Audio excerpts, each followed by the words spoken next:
This is an SWX Nonstop Local sports presentation. The University of Idaho Vandals take on the St. Thomas Tommies, powered by Inland Power and Light. SWX College Football starts right now. It is a year to celebrate here at the University of Idaho, the 50th year of the Cathedral of College Football, the Kibbie Dome. And today, the Idaho Vandals with their first home game of this 2025 season. College football on SWX is presented by Inland Power and Light Company, powering our communities since 1937. Welcome inside the Kibbie Dome, everybody. Always good to see you here. Joined by the coach, Adam Shackelford. I'm Austin Getz. Coach, this should be a really fun one. You got a St. Thomas team coming off of a win. Idaho looking for their first win, trying to get that home series started with a W today. Yeah, St. Thomas with a big win against Lindenwood in Missouri. And then you have a battle against Washington State where Idaho really performed pretty well. I think this could be an interesting game today. You've got a school like St. Thomas that is trying to come up. The first year they're going to be eligible for the playoffs in the FCS. And you know, we have to find out if Idaho can continue their winning ways in the Big Sky. Absolutely. Well, it is the Idaho Fightin' Taters. Do not adjust your television set. Why would you when they look that good? Idaho, in partnership with the Idaho Potato Commission, who is sponsoring this Ag Appreciation Game with the alternate helmets. And we have plenty more potato-themed fun to be had in this game. Spuddy Buddy also in the house. We'll see if we can find him hanging out with Joe Vandal. Settle in, everybody. We should have a lot of fun in this one as you get a look at the sharp lids that the Vandals will be sporting. Like Coach said, Idaho coming off of a tough loss at Washington State. They were in the game in the very last moments, had a chance to go up late in the fourth quarter, instead kicked a field goal to tie. The Cougars responding with a field goal of their own to win it. But Idaho will be first to receive here and get the Kibbie Dome season started. And we are ready for it here on SWX. Glad you are too. Back to return for the Vandals, Aaron Kinsey and Emerson Cortez Menjivar. We'll see if one of them gets a chance to return.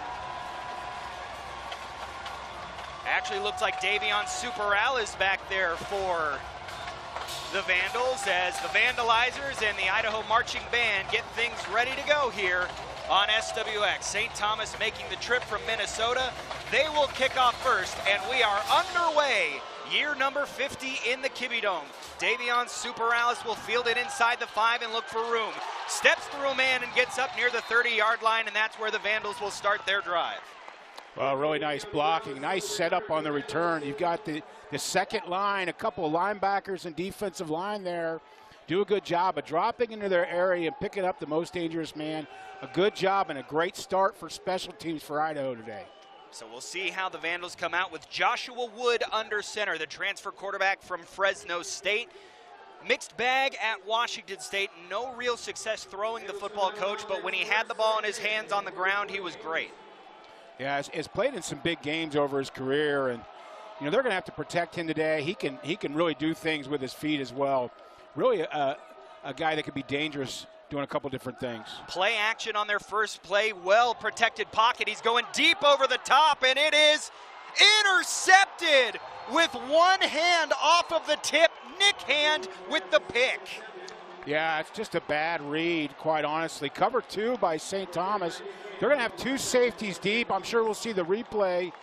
And they don't get fooled by the play action. Those safeties stay deep, stay where they're supposed to, and he's just thrown into double coverage, kind of like a pop-up into the center field at that point, and almost hit the ground there, but I think that's a catch, and that's a nice interception. What a way by St. Thomas to start off their first road game of the year. He was looking for Emerson Cortez Menjivar, instead found the graduate Nick Hand, and so that will lead St. Thomas out onto the field. The only positive for Idaho, it did cover a lot of yards. This back to the St. Thomas 20, where Andy Peters, the Boise native, will head out to captain this Tommy's offense. Empty backfield, 5 receivers out. Peters drops back, pressure coming, finds his man over the middle for a short gain, and down there. Nice job by Peters to find his hot route. Idaho brought a pressure. Anytime there's a pressure, it's one more man than that offensive line and running back can block. You got to find your outlet receiver. Did a great job there. Eli Paulson on the reception. Quickly with tempo, the Tommies go up and get this ball out to the perimeter where it looks like it'll be just shy of a first down. We got a 3rd and short coming up. Now, a lot of people never heard of St. Thomas out of Minnesota, but this is the football team, Austin, in the last 3 years. And really, even when they were a Division III program, have won a lot of football games. They're finally eligible for playoffs, and they have come in here with some confidence in the Kibbie Dome today.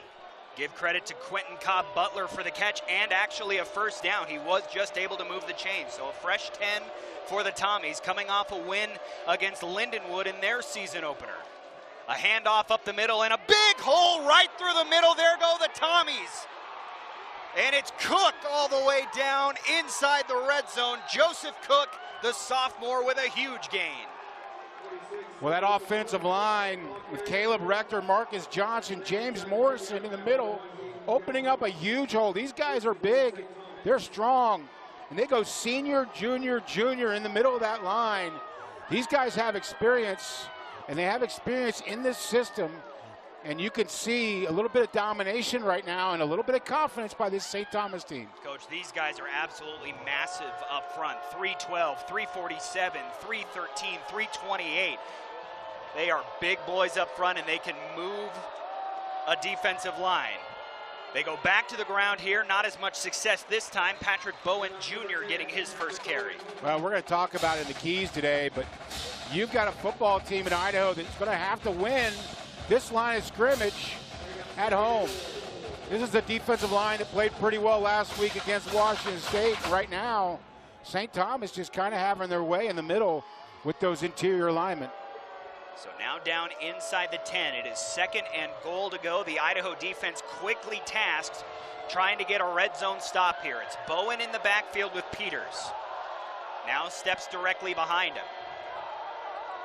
Peters, play fake, pressure coming, gets rid of it, throws to the end zone, incomplete. The Vandal defensive line was right up in his face. Well, we're going to get a hold by Idaho here in the end zone. That's going to move the ball inside, I believe, the 2-yard line. Holding. Defense. St. Thomas doing a good job of rotating guys through. It's awful hot in here today, Austin, in the Kibbie Dome, and you can see a lot of substitution early by both teams in this no-huddle offense as they go quads now to the left. A screen formation here where they're going to kind of read the defense. They'll motion everybody in. You'll see a lot of this from the Tommies, a lot of 12 personnel double tight end sets. Peters turns, hands it off. This is Cook looking for the corner. Instead, he's wrapped up and dropped at the line of scrimmage. Yeah, a lot of formation change, a lot of motion, a lot of substitution out of St. Thomas. They are no huddle, but no huddle doesn't mean that you have to be hurry up. Deuce Glenman with the tackle there. Sorry, Coach, go ahead. Absolutely. They do a good job of getting set up. A lot of, like you said, a lot of 12 personnel showing some Midwest football to these Idaho fans. So another goal situation. 2nd down for the Tommies. Peters, pressure, throws, tipped up, and incomplete. It was a diving attempt by Dylan Lane, but he just wasn't quite there in time. Well, both officials right away signaling incomplete. You got to think they both got a pretty good look at it. Yeah, as you see it bounce off the ground there. Get another look here. Well, great play to break up the initial pass as well. Lane nearly there. 3rd and goal. The Vandal fans still finding their seats here, getting behind their defense. As Peters moves some men in motion, Tommy's looking to get on the board first. Peters out to Cook. Broken up at the line of scrimmage. Blenman once again lays the lumber, and that'll bring up 4th down. Yeah, and I think they kick here. You get a big interception to start the game. You drive it all the way down with a big run inside the red zone. Put some points on the board. You're a road team. I think this is a great decision by this St. Thomas staff. Last week, Idaho only scored 10 points in a loss. Put the pressure back on this offense for Idaho to make a play. So a short field goal coming up here, officially 23 yards.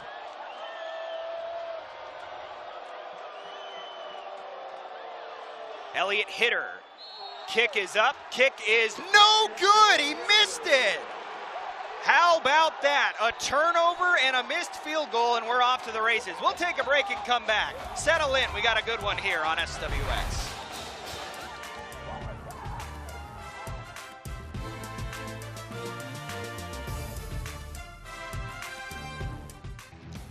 Time for today's Keys to the Game, presented by Northern Quest Resort and Casino. Don't miss the ultimate sports experience at Northern Quest with Game Day Grub at Epic Sports Bar. Northern Quest, yes, the best. Coach. Yeah, for St. Thomas today, limit turnovers. Continue red zone success. Last week, a lot of success in the red zone against Lindenwood. There, a missed field goal. And then protect quarterback Andy Peters. If they can protect him today, which they have so far, I think they'll have some success. For Idaho, you got to start fast, continue to run the football, and make sure you take care of the football with 2 turnovers last week. So after going to the air, the Vandals go to the ground, and Elisha Cummings makes them look smart with a gain of 10. Well, I think this is the game for Idaho today. They've got to establish the run. 188 yards last week against Washington State in the run game. They've got some big boys themselves up front and a lot of experience. They've got to ground and pound here a little bit and try to change this field position. Yeah, Coach, glad you mentioned the experience on the Vandal line. That left side of Charlie Vleem, Nate Azzopardi, and Leighton Vining, returning starters, guys that are very experienced in this program. Here's Cummings, slips out of a tackle at the line of scrimmage. Elisha Cummings, back-to-back first down pickups, and the Vandals all the way near midfield. Yeah, nice read there.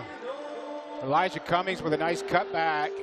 Nobody really took the quarterback on the zone read. Look for the quarterback at some point, maybe to pull that here. You see him there. No one really takes him, but a nice cutback there, and that's because of the movement that offensive line gets vertically in that zone play. So Vandals seem to have settled down a little bit after the opening turnover. Now moving the ball well with back-to-back carries by Cummings. Now Art Williams will take over in that Idaho backfield. Joshua Wood, quick drop back, throw out to the right. It's caught, and that'll be a good gain. And Emerson Cortez Menjivar fighting his way, make it 3 plays and 3 first downs for Idaho.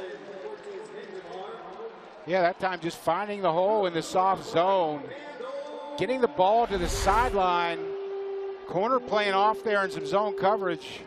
A nice job breaking a tackle there. Extra effort gets him 4 more yards.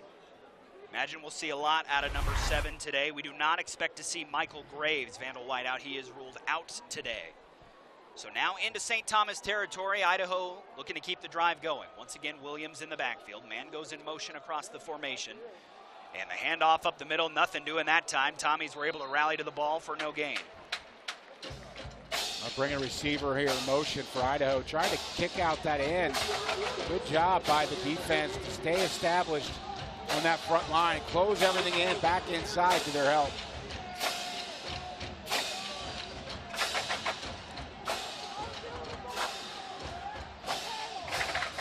Get a look at that St. Thomas defensive front.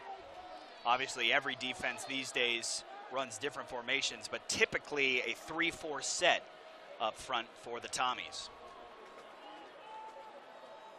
2nd and 10 for Idaho. Joshua Wood right at that Vandal logo at midfield. Slings it out. He's got his man, and another good gain. And that will be Ryan Geziaro with the catch, and it'll be 3rd and 1.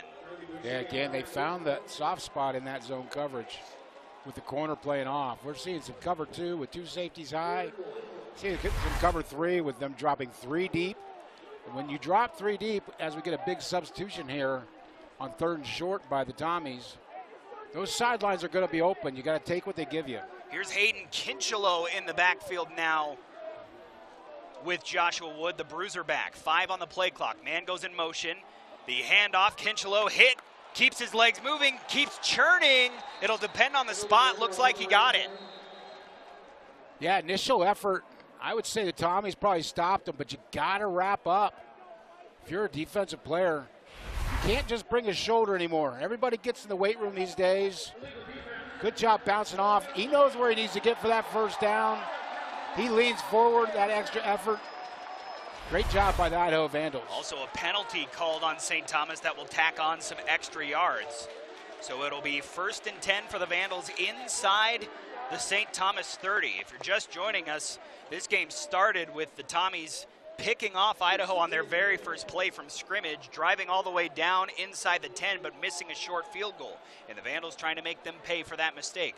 Emerson Cortez Menjivar across the formation. Handoff, Art Williams busting its way forward for a gain of 5. The St. Thomas continue that cover 2 coverage, 2 guys deep. Whenever you see 2 guys deep, you know you've got the numbers in the box. You've got to be able to establish the run. Force them to get out of what they want to do, bring one of those guys down, and then things really start to open up in the pass game.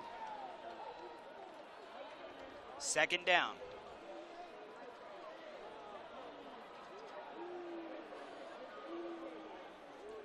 Wood, the handoff. Williams fights through a man, still on his feet, down to the 10-yard line. Art Williams moving the chain for this Vandal drive. Yeah, another great job by the left side of that experienced offensive line. And Art Williams just puts his foot in the ground, makes a nice cut. You can see it right here. And then dives back outside to avoid a linebacker. What I love is to see yards after contact. You get hit after an 8-yard run and you extend it because you stay on your feet and you continue to make yardage. Vandals knocking on the door. A 1st and 10 from the 11. They could still pick up a first down. Handoff, Williams. And he'll go forward for a couple of yards before being brought down by Nick Hand, who had the interception on the first defensive showing from the Tommies. Well, this run success by Idaho has already forced St. Thomas to change some of the things they do as they bring in 3 fresh defensive linemen here for this goal line stand. Look for 94. Now a couple late substitutions. They may have to get a timeout. Look for 94, C.J. Johnson. He is a play wrecker in the middle. 9 on the play clock. The referee's letting St. Thomas sub on. 3 on the play clock. And now a stoppage. And we do have a timeout. Well spotted, coach. As Glenn Caruso is going to burn his first timeout here. St. Thomas, they're first to the half. Well, confusion in the substitution. Idaho substituted a receiver, so by rule, St. Thomas is allowed to have time to substitute, but they had a bunch of guys who didn't seem to know exactly what was going on. A good timeout. Vandals knocking on the door. We'll see if they can punch it in. Coming up next.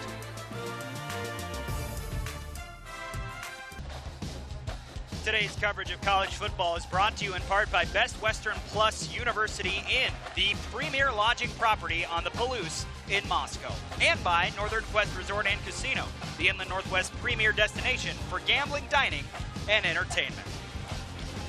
St. Thomas uses their first timeout of the first half with their backs against the wall. The Idaho Fighting Taters with the ball at the 10-yard line, the 8, I should say, as they're trying to punch this one in. Austin Getz, Adam Shackelford joining you here. 6 minutes remaining here in the first quarter. After the timeout, both teams out. Second down for Idaho. Joshua Wood will try and throw it up into the corner for Menjivar. He made the catch. Touchdown, Idaho. Emerson Cortez Menjivar. I think they're going to call push off here on the offense. Looks like this ball might be coming back. Didn't see the flag come down, but that is the call. Offensive pass interference will take the touchdown away and back the Vandals up. Well, I didn't see it. We didn't have a great angle at it. Big penalty. Idaho was penalized 6 times for 57 yards against Washington State. Some costly ones. That one obviously costly as it backs them all the way up to the 25. You get a look here. Right side of your screen. That's a tough call. Yeah, you know, he extends his arm, but I don't see a push there. I see hand fighting with both. I think that's a touchdown. 4 on the play clock. Play action. Wood looking for his man. Just had a little bit of miscommunication as Gabe Hoffman was turned one way, had to flip the body around, couldn't make the catch. Well, a costly penalty in the end zone has really put Idaho in a bad spot here now. 3rd and 20. Can get a first down, it looks like, inside the 2-yard line. But they've got some work cut out for them here. See if they can pick it up. Cameron Pope, the place kicker, was 1 for 2 at Washington State last week. Well within his range here. Art Williams back in the backfield for the Vandals. Motion. Out to Menjivar. And Emerson Cortez Menjivar with a good pickup down to the 15. It'll be short of the sticks, though, and Idaho will send out the kicking unit. Well, just get what you can there. Really tough spot with it 3rd and 20. Get what you can. Get it to 4th and manageable for a field goal. Try to get some points on the board here in the first quarter with 5:34 left. And see if you could take advantage of the missed field goal by St. Thomas. 32-yard try coming up for Cameron Pope, the young man from East Wenatchee, Washington. Snap is good, holds down, the kick is up, and the kick is good. So the Vandals are able to get 3, but a touchdown taken off the board. We'll see how the Tommies respond when we come back here. The 50th year of football in the Kibbie Dome.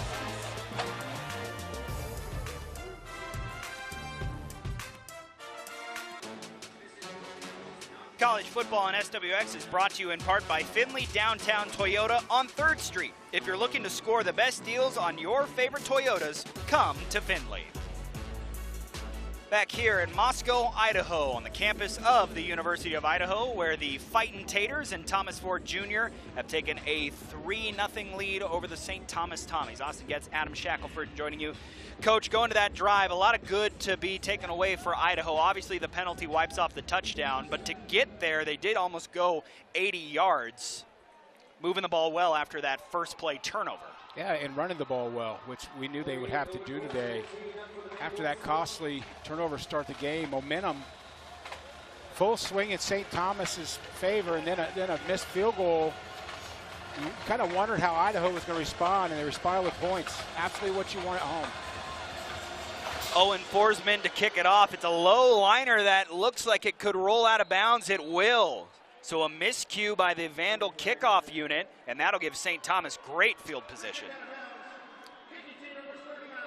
Yeah, I don't know if that was a squib by design, trying to get it down to the corner. But, you know, that ball's not round. If you're going to squib it, you got to keep it close to that Big Sky sticker on this field between the numbers and the hash. That thing rolls out of bounds, and it's a huge advantage now as it moves to the 40-yard line for the Tommies. So Andy Peters will come back out. 3 years at the College of Idaho in Caldwell, where he was a Yote. Then transferring to St. Thomas for his final year of eligibility and making a trip back to his home state in the first road game for St. Thomas, as he's under center after being in shotgun for most of the last drive. Little misdirection handoff. Cutting through the middle, though, is Bowen. A good tackle by Isaiah King, but not before Bowen rips off 5 yards. Yeah, motion receiver there. We call that an orbit motion, where he's going to motion down the line and then half moon behind the quarterback, just trying to keep that backside of that defense honest so you can get the numbers front side to run the football the opposite direction. Nice design play by the Tommies. Peters now heads back into the shotgun. For the moment, it's an empty backfield. We have seen a lot of pre-snap movement, though, for St. Thomas as he motions a man in. And that's Bowen now on his right hip. 3 on the play clock. Peters, a quarterback draw, tries to get to the outside and will. Andy Peters showing off the legs. A big gain as he goes down the far sideline. Finally drug out around the 30, but Andy Peters with a big pickup on the ground. Yeah, didn't like what he saw. It might even have been a design draw, but didn't like what he saw up the middle, and he just bounces outside, shows some speed. He outruns 2 linebackers and a defensive back. A couple nice blocks out there by receivers as well to get him some extra yardage. Longest carry in the game last week was just 11 yards. Blew that out of the water right there. Here's a big hole open for Bowen before he's run out to the boundary. That looked like it was going to be a lot more trouble than it was. Nice job by Hayden John to come up from the safety position, gain of 3. Yeah, these skill athletes for the Tommies. Bouncing things outside. Idaho showing some decent defensive speed to string it out. but a nice gain on first down of about 3.5 yards. Once again, St. Thomas deep into Idaho territory. Resulted in a missed field goal of 23 yards. Their last time out. Man in motion, turn, the handoff, here's Bowen. Stutter stepped at the line, dropped for a gain of about 1 or 2. And a third down coming up here for the Tommies. Yeah, big third down. Really, I think for the Idaho defense, because you've already missed a field. You know your opponent's already missed a field goal. They don't want to kick here on fourth down. Force them to kick the football from around the 25-yard line instead of getting that first down. Yeah, it wouldn't be exactly a chip shot from here. Third down, Peters will pass. Blitz coming, he's flushed out to the right. On the move, throws and finds his man right near the marker, and he's short. It'll bring up 4th and inches, but makes the decision a little bit easier if they want to go for it. Quentin Cobb-Butler, his second reception. Yeah, they're going to bring in 3 tight ends here. Bring out some of those receivers, bring in 3 tight ends in a little bit of a heavy set. I think this is a no-brainer for St. Thomas. You're on the road. You're trying to prove yourself as a program at this level. We're going to get a tush push here. Peters goes forward. He's got it. You saw the center come out of that huddle first, and then obviously the offensive line had to get set, but it was almost like, Coach, they got a running start. Kind of an interesting look there. Yeah, trying to catch Idaho off guard, going on first down, running the football, and a nice job by the Tommies to get everybody set before they snap the football. Those are things that you practice. These aren't just drawn up for game day. These are things that you practice every week. You have a period where you practice this stuff. This is a complicated offense, and they're running it very well so far. Fresh set of downs, play clock down to 5. Inside the Vandal 20, down to 3. The handoff, Bowen met at the line of scrimmage, falls forward for a couple yards, as it was Matt Irwin on the tackle there for Idaho. St. Thomas coming from the Pioneer League. It's a league designed, you know, these schools have Division I basketball. You've heard of a lot of schools in this conference. You know, for basketball, Davidson and Butler and Valparaiso, teams you may have heard of in the tournament over the years. They're actually non-scholarship in football. These kids, most of them are on academic scholarships to play football at St. Thomas. Play action, Peters over the middle, caught, touchdown St. Thomas, and it's Quentin Cobb-Butler. The Tommies have the lead. Yeah, nice skinny post there, gets inside the safety with a wheel route on the outside, stretching that safety's coverage, and a nice ball there. And a touchdown here to silence this crowd a little bit. First touchdown of the season for the sophomore. For Peters, his 3rd passing the football. And with under a minute to go in the first quarter, St. Thomas up 6-3, looking to add on with the extra point. And this is Hitter back out there. Low snap, handled by the holder. The kick is up, and it is good. 7-3 the lead for the Tommies. Under a minute to go. You'll get another look at the touchdown here. Quentin Cobb-Butler with that post right over the middle, and Peters put it right on the money. Yeah, the linebacker not getting underneath that post in time either. A nice wheel route by number 80 to expand the safety just enough to get inside of him for the touchdown. Time for today's Impact Players, presented by First Federal Bank. Earn an incredible 501 annual percentage yield with First Federal Bank's rewards checking. Visit bankfirstfed.com/rewards to learn more. And you look at the Impact Players we decided on, Coach. Andy Peters, a very good candidate, and we just saw why on that drive. Yeah, he does a good job. And, you know, you kind of wonder, Austin, if he looked at that schedule for St. Thomas and saw this game on that schedule and thought, you know what, I get a chance to play against Idaho. I think maybe St. Thomas is the place for me. For the Vandals, Isaiah King, a career-high 10 tackles. The preseason All-Big Sky selection was excellent in Pullman. I asked Coach Thomas Ford, really, I posed the question. I said I thought he was the best player on the field. He didn't disagree with me. Tall, athletic, really athletic. Flies around on that defense. He's going to have to get more involved in this football game today, because right now St. Thomas finding some avenues in the middle there to run the football. The run-up and the kick. It's a short kick that Davion Superales will handle past the 5-yard line, looking to get the Vandals good field position. Runs into his own man, stays on his feet for a moment, and once again is out to about the 30, about the same place he brought his last kick return out to. A little surprised these kicks aren't going closer to that end zone line. Gives the Idaho Vandals a really nice opportunity to set up that return, and good scheme by this young coaching staff. We talked about it a little bit. It's a young coaching staff for Idaho. And what you get with young coach staff typically is a lot of emotion. Okay, you still get great football coaching, but you get a lot of energy as well, and you could see it over there, these young guys on staff teaching this game of football. Back out there after a field goal on their last drive come the Fightin' Taters. Joshua Wood will hand things off to Elisha Cummings, who had a lot of success running the football. What a spin move up there to the 40-yard line. It'll bring up 2nd and short. Again, nobody takes the quarterback on the zone read. At some point, look for him to pull that thing around the end. Yeah, we haven't take off with it. Haven't seen Wood run with it yet. Last week he did have over 100 yards on the ground, so he can scamper. 2nd and 1 with Cummings on the left hip of Joshua Wood. Tommy's trying to get their first stop without points after the opening turnover. Cummings stutter steps at the line, is able to just get his nose across the marker. It'll be a 1st down coming up for Idaho. A good push by that offensive line to move the chains. Staying on schedule going to be really tough for Idaho today. By staying on schedule, I'm talking about good yardage on 1st down, get it to 2nd and short, continue to move those chains. After one, 7-3 Tommies, 2nd quarter coming up.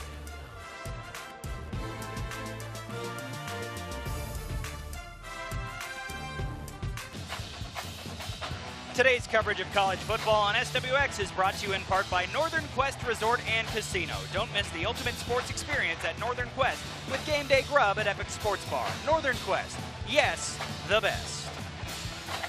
We are back here in Moscow. It is a 7-3 lead for the visiting Tommies of St. Thomas, who scored a touchdown just before the end of the 1st quarter. Austin Getz, Adam Shackelford joining you on the broadcast as the Vandals looking to respond and going with a bit of an odd look here with Eli Cummings to take the snap. He'll fake the reverse to Joshua Wood, get a little bit around the corner, but a penalty flag coming in here. We'll see if it backs Idaho up.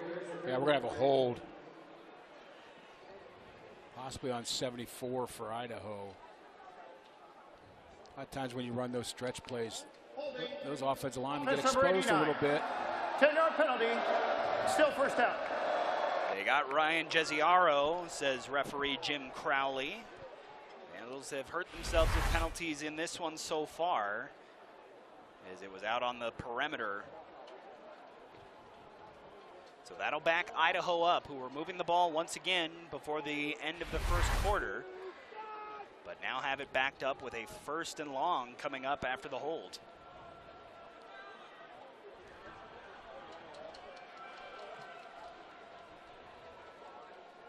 Tommy showing pressure, the turn, the handoff, and blown up right near the line of scrimmage. A great play flying through the middle, Caden Nelson. Yeah, keeping Idaho in these 1st and 20s and previously in a 3rd and 20. It allows St. Thomas to play the defense they want. They can keep that coverage in the backfield right there. A nice job bringing some pressure by linebackers here on the run. Really putting Idaho in a tough spot here at 2nd and 19. Haven't seen much through the air for the Vandals so far. We'll see if Joshua Wood lets it rip here, fires it out to the boundary. It's hauled in by Emerson Cortez-Menjivar. He's been a busy man so far. Gets it back to the original line of scrimmage, but a 3rd and 10 coming up. Tommies maybe can pin their ears back. And again, that's a nice design play, but you want to run that play on 1st and 2nd down when you're when you're within the sticks there. They've been giving that up all day, and I think they've just decided, St. Thomas, that they're going to give that up. They're okay with that. They don't want Idaho getting downfield in one-on-one coverage. I don't feel like St. Thomas feels comfortable with those matchups. But staying in the zone, they'll give up that 6-yard route. 3rd and 10, 5 on the play clock. Joshua Wood flushed out, keeping things alive with his legs. Now runs to the boundary, looking for room to run, fires downfield, got his man! Emerson Cortez-Menjivar, wizardry from Joshua Wood, and it's a huge gain for the Fightin' Taters. Well, nice job buying himself time there. And this is just a scramble drill. Receivers are taught, if you're running a short route and there's a scramble outside the box, you go deep. If you're deep, you come back to the quarterback, and that's exactly what happened here. And he gets behind coverage after a medium route there, and a nice catch there. Gets his foot in bounds by Idaho. Yeah, quickly up was Ryan Jesiaro, down inside the 5-yard line. So the Vandals with 2 big plays, but Wood coming off the field now. Well, now Idaho brings in, looks like 3 extra offensive linemen. I believe this is Nick Josephek coming in at quarterback. And now St. Thomas, again, by rule, allows a substitute as well. We got a lot of big bodies on the field right now. It's actually Rocco Koch. Rocco Koch, and he can run. And that's what he'll do. Lowers the shoulder, gets maybe a yard or 2. So Vandals getting tricky here, bringing on the redshirt freshman from University Place. Well, you look at Idaho the last couple of years, and I think they've done it with power and speed. I think they thought they would be faster than this team, St. Thomas, sideline to sideline. And I've been very impressed so far with the defensive, not only the scheme, but the speed of this defense. They're not getting outrun to places by this Idaho offense. Joshua Wood back out there on the field. Keep an eye on Jake Cox, kind of that fullback position, and the Vandals are going to call for a timeout. Play clock was down to 4, so Joshua Wood turns and signals, so both teams now have used 1 timeout. Yeah, both teams substituting. Looks like he didn't like either what he saw defensively against what they had, or maybe they were in the wrong formation. See what the Vandals draw up in this timeout when we come back. It's college football right here on SWX.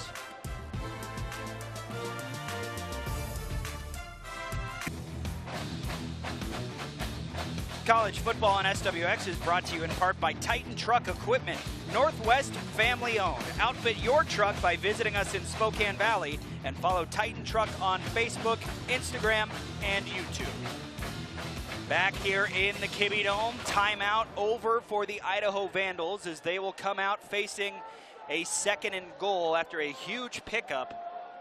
Got them down into the Tommy's red zone. Austin Getz, Adam Shackelford joining you, and once again, Joshua Wood not out there, and it's Rocco Koch, once again, coach, coming out. And you got to think the Vandals are going to try and use his legs to their advantage. He goes off the right side, cuts up the middle. Rocco Koch is in. Touchdown, Idaho. A nice cutback there in the zone. Finds a hole, puts his foot in the ground, cuts back against the grain. A lot of big bodies in there up front to block for him, just trying to outman St. Thomas there and able to get it in for the score. So Idaho has stuck their nose back in front, extra point willing. It'll be a 3-point lead for Koch. 3rd touchdown of his career, 1st this season.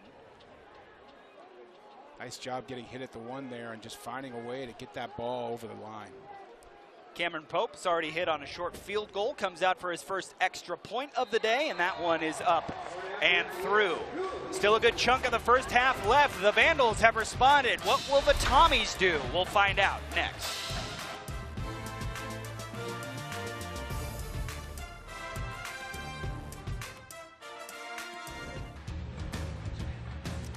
College football on SWX is presented in part by P1FCU. Are you looking for a free checking account?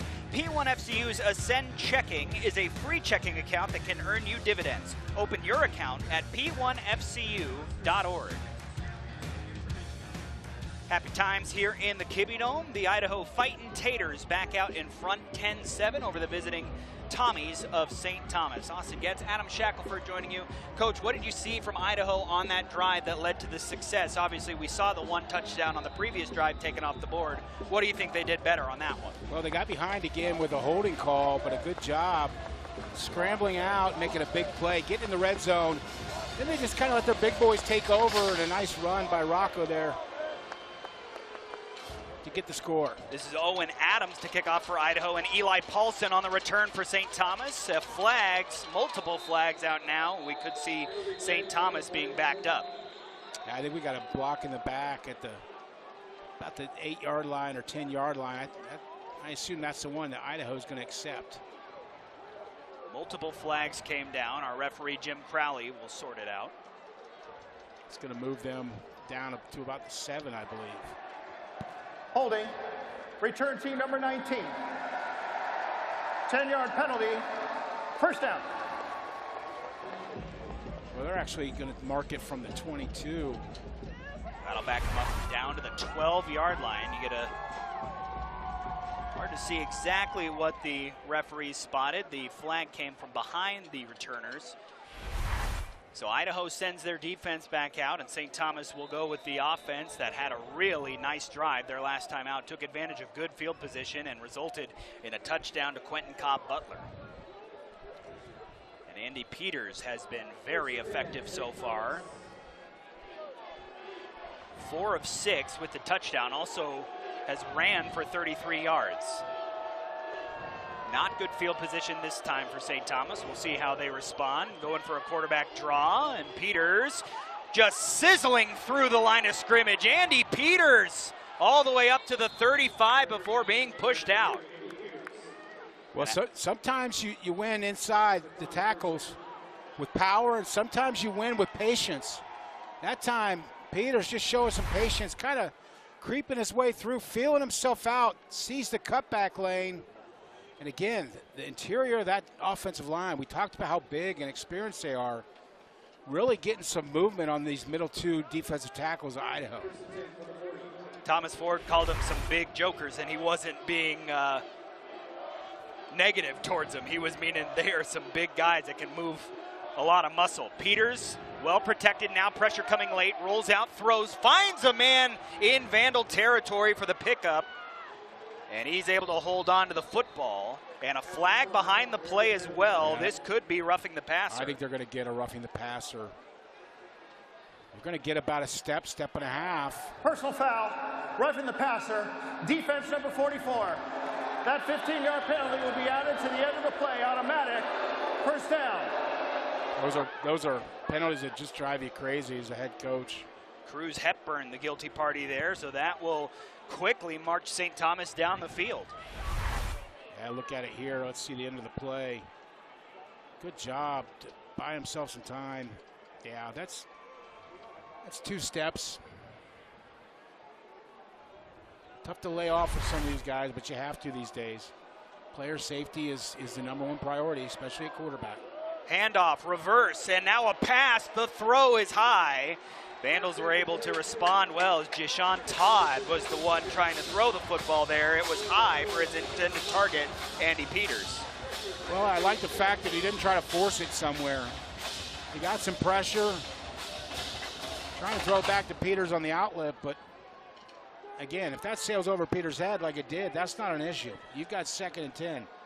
Throw it into coverage, and now you may have a problem. Good decision. Joseph Cook back out there. Hadn't seen a lot of him ever since that big run on the first possession for St. Thomas, but he's there in the backfield. This time a handoff, and it's Todd running the football this time. He's forward for 2. That'll bring up a 3rd down and 8, and the Vandal defense trying to get off the field. A well-designed play there, bringing their receiver in motion. Again, he puts his foot in the ground on the snap, and he comes back and runs zone the opposite way. We talked about this motion and all these formations and substitutions. It is affecting the way Idaho's calling their defense. Under 10 minutes to go in the first half. And a big 3rd down here for St. Thomas. Peters out to his left. A shovel pass forward. The Vandals sniff it out, and it's Isaiah King, the first one there. Yeah, I don't love the call there. I think the only reason you maybe make that call now, it looks like maybe we've got a penalty on Idaho. Yeah, we do. A late penalty behind the play, and this could erase that stand for the Vandals. And again, I don't love the call. After the play, unsportsmanlike conduct. Defense number 54. Half the distance to the goal, automatic.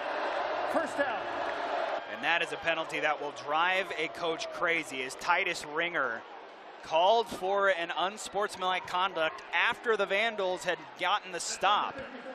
And instead, it will move the ball to the 19-yard line, and St. Thomas will get a fresh set of downs.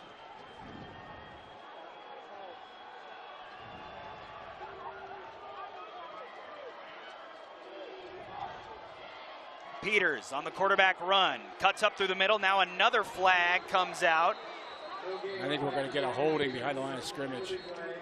Will Cornelson making the tackle. Once again, here's Jim Crowley.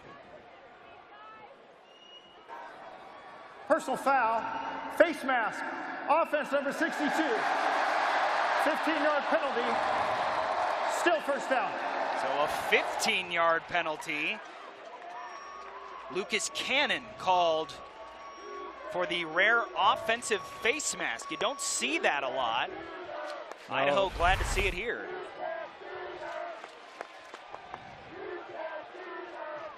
Must have been on the backside of the play, and a lot of times those linemen will get hands to face. If you don't let go, those officials are going to see it. And, you know, going back to that unsportsmanlike, sometimes it's not always what the player does. Sometimes it's what the player says. Could be. And those officials are right there to hear it. 1st and 25 now for the Tommies. Peters under center this time. Will turn and hand it to Cook. And Zach Krotzer and a few of his friends get him down for a gain of 1. Here you get a look at the unsportsmanlike penalty from a bit earlier. And you see 54. Yeah, any contact to the head, they're going to call it. Yeah. That's right now. I know that's going to drive Coach Ford crazy. Those kind of things make you lose sleep at night as a coach. 2nd and long is Idaho trying to atone for that mistake.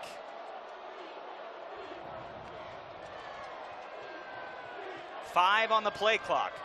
Peters to pass. Pressure coming. Goes over the middle. Got him, man. Touchdown, Tommies. Mariano Birdno wide open over the middle, and St. Thomas retakes the lead. Well, a nice throw there, too, by Peters. But very impressed with this offense. You know, not only is it a good offense, they've done a good job recruiting players to fit their style. Well, they've got some big tight ends who can run those seam passes. Big offensive linemen who could open up some holes. This is a team that maybe Idaho and the fans saw on the schedule after playing Washington State and said, well, that's a home opener that we're going to have no problem with. And you could see, as we get a penalty on Idaho, unless there's some movement, St. Thomas came to play today. Absolutely. I think we may have a flinch on St. Thomas here. Oh, they're going to call it defensively.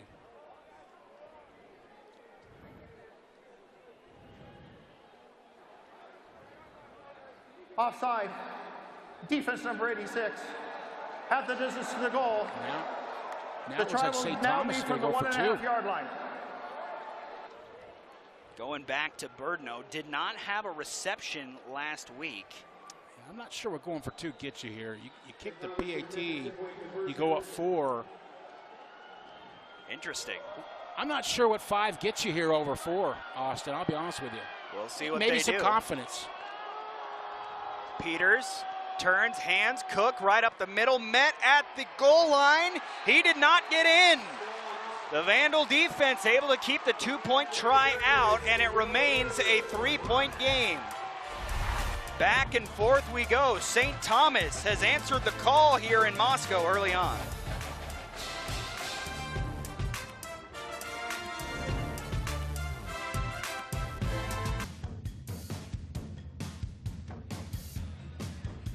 Today's presentation of college football on SWX is brought to you in part by Inner Demon Motorsports. Located in Hayden, Idaho, Inner Demon Sports, powered by Heatercraft, will keep you warm in your UTV or boat year-round.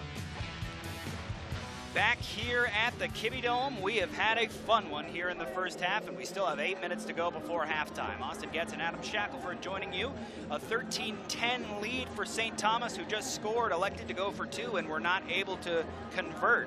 So it remains a 3-point game as they get ready to kick off here.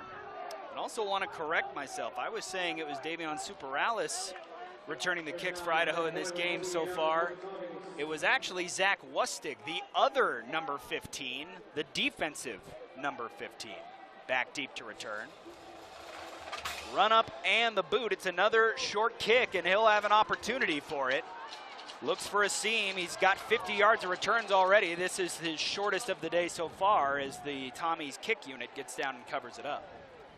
Yeah, I've been very impressed today with the Tommy's effort on special teams. You can tell this team is coached well. Again, a team that had to come in here today, a little bit of an unknown to a lot of people. And they have stepped up. They've made some plays, made some mistakes too, but they've capitalized off of some Idaho mistakes as they have a 3-point lead with 8:03 left in the first half. Joshua Wood back out there for Idaho at quarterback. After the interception on the first play from scrimmage, he's been very good. With this completion, he's now 7 of 9. And Emerson Cortez Menjivar continues to rack up the receptions. That's now his 5th catch, and he's nearing 100 yards. It's his 5th catch, and 4 of them are on the quick out in that same coverage, which St. Thomas has definitely said, listen, we'll give you that. You're not getting behind us. Nice play in space as that one is swatted down by Mitchell Scares. Getting the hands to it on the boundary. As Idaho's offense travels through this first half, it still looks like maybe trying to get a little bit of an identity early in the season, trying to figure out, they know they can run the football. Can they get more involved in the pass game? And I give credit to this St. Thomas defense. They are hanging tough right now. All of a sudden, it's a 3rd down, 3rd and 4.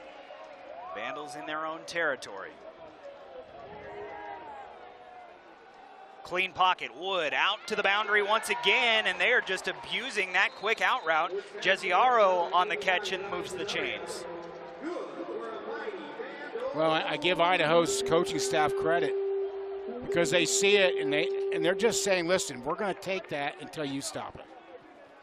And it's almost like a long handoff at this point.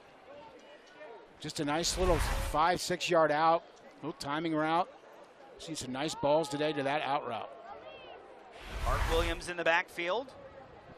He'll take the handoff here, rumbles forward. The sophomore was meaning to mention earlier when we saw more of him as a redshirt freshman. He did see a lot of the field. He had 66 carries for 370 yards last season for the Vandals and 2 touchdowns. And coach, you get a young player like that, some experience, all of a sudden they don't exactly look like a sophomore out there running the football. No, they don't. And, you know, in today's college football world, when you can keep those young guys that help you for extended years, it's a big deal. 2nd down. Another give. Williams keeping the legs moving, short of the 1st down. It'll be 3rd and 1 right near midfield. Well, and I think this is what Idaho has to be. I think they're a quick game in the passing game. Use your athletic quarterback in the run game, and really depend on that offensive line up front to move the sticks. You know, it's a little bit of Big Sky football right now, and that's what they have to get adjusted to and just decide that that's what they're going to be. Williams remains in the game, gets the handoff again, and he's got the 1st down right to the 49-yard line, and Idaho continues this drive as the seconds tick away here in the first half, under 6 minutes to go. Oh, and they got the ball with 8:03 left. You think, hey, they score, maybe get a stop, score again. But this ground and pound, we're already under 6 minutes. You kind of wonder if they're going to continue to do this and maybe get down and get some points and not give St. Thomas enough time to retaliate on offense. Nate Thomas out on the field. Vandal running back, we didn't know if we would see him today. He missed the game at Washington State. Play action here, out on the PA pass for a good pickup of about 5 is Joshua Wood again, just getting these short completions. And that one caught by Nolan McWilliams for the gain. When you're a good run team, and Idaho is, you have to utilize the play action pass. You get those linebackers to step up. It creates holes in the middle of the field, and you can slip those tight ends to the flat. Got to be able to utilize that stuff. And Idaho, really both teams today, doing a good job with that stuff. Nate Thomas remains in the game. He was one of the Vandals' best runners last year. We thought maybe he would be out 1 or 2 more games and see him maybe come conference play, but good to see him out there. Jesiaro, another catch, another first down. And again, a substitution quick substitution here, but I didn't see Idaho substitutes. I don't think they have to wait. St. Thomas not quite set here. Here is Nate Thomas stepping through a couple of tackles. Welcome back, number 28, as he's down to the 26. Yeah, sometimes you just see, I haven't watched a lot of this young man, but sometimes you just see a difference maker once he gets the ball in his hand. Nice cut there. Watch the feet here. Skips out of a tackle. Puts his shoulder down, gets 3 more. Those are the kind of guys you love seeing run the football. Last year, Nate carried the ball over 100 times for Idaho, racked off 543 yards, scored 5 times on the ground. Add him in the running back room with Eli Cummings and Art Williams, and the Vandals have a dangerous ground attack. He remains in the game. Joshua Wood sets up the pass this time. He's going for the end zone. Tony Harsty just shy of it, but a catch and down inside the 5. Harsty's first catch today. Well, and here's what I love about that throw is we're going to get another look at it. The ball is to the outside shoulder. It's away from the defender. Watch this ball. He knows his receiver's going to adjust. He's not going to give that safety any time or ability to get over and make a play on that ball. Great adjustment there. Really nice football down to the 4-yard line. Thomas still in the game. Now Jake Cox joins him in the backfield with Joshua Wood. Fake. Floats it out. One-handed grab. Touchdown, Idaho. Jake Cox grabbed that tater right out of the air and scored it. Well, that's an outstanding catch. Nice touch on the throw. He had a couple different options there. Really nice design play. And again, motion, play action. The ability to run the football makes you so dangerous down inside the red zone with what you can do with an offense. Not to rain on the parade, but the Idaho Vandals have hurt themselves once again with a penalty. They're going to get flagged for excessive celebration here, which will be enforced on the kickoff. There's no foul after the play. Excuse me. No, I will not say Jim Crowley. Well, my mistake. Austin, I think the students down here agree. Yeah, I think they're all on the same page on this one. Now here we go. Interesting look here as it's Rocco Koch in the game. Oh, this is called muddle huddle. Yeah, a little bit of they're going to read. They're going to read how many defenders are over the swinging gate. And if they don't like the numbers, they'll bring them back in and they'll kick it. Yeah, Cameron Pope is out there, and now we see Rocco Koch. And the unique thing about this is the center's actually eligible on this play until they bring him back in, and now it goes back to normal. So Pope getting ready to try the extra point.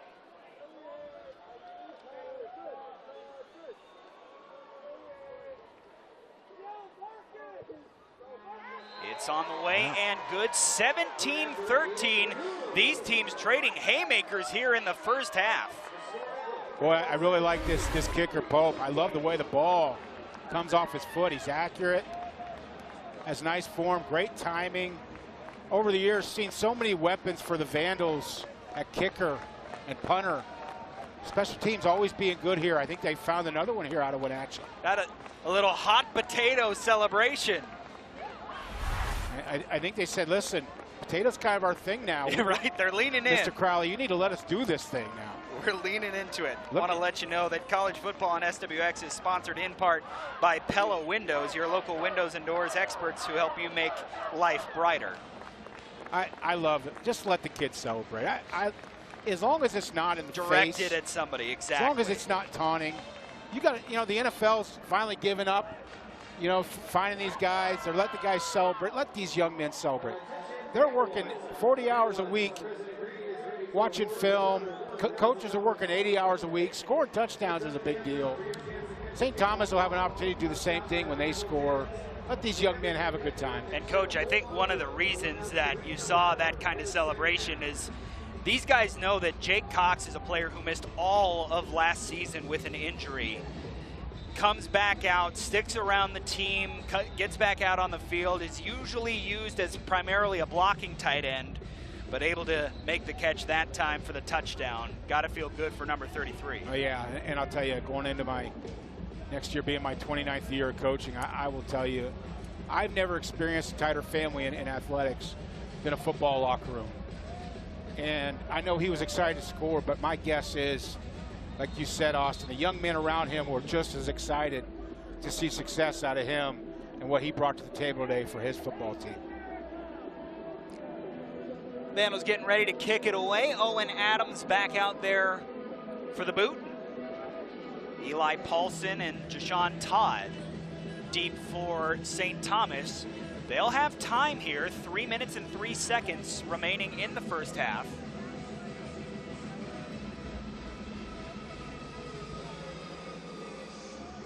As we're still waiting for the signal to get back underway.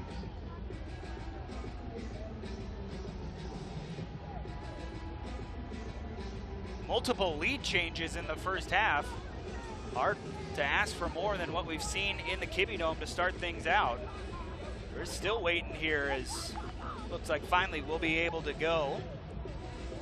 And yes, Jim Crowley does blow the whistle. We're back to the action here, and the boot deep over the head of all the returners. Owen Adams just punches that one through the end zone. So it'll be the 25-yard line where St. Thomas will start this drive. And coach, we've seen them really be able to move the ball at will.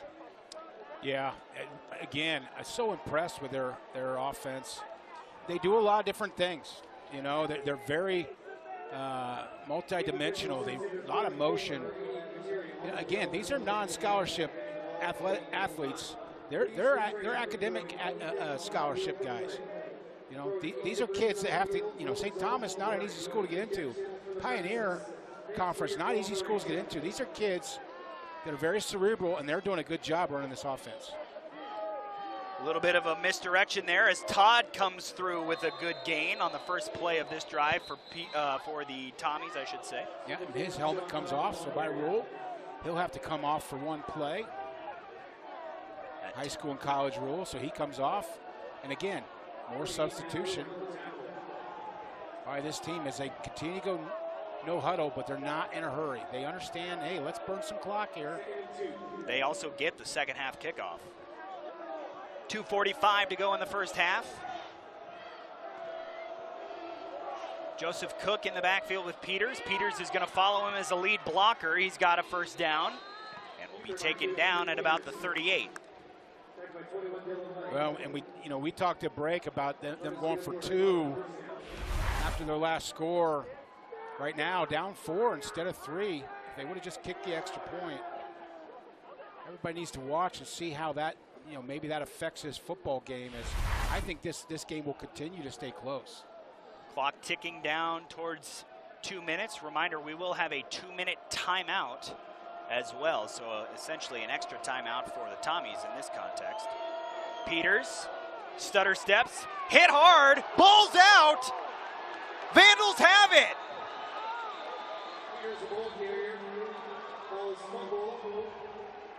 At least it appears they do.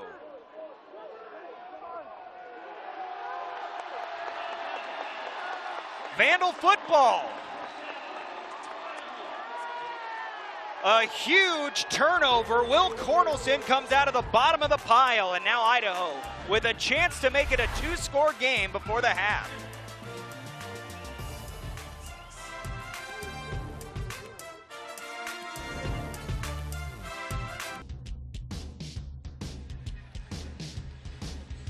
College football on SWX is presented by Inland Power and Light Company, powering our communities since 1937.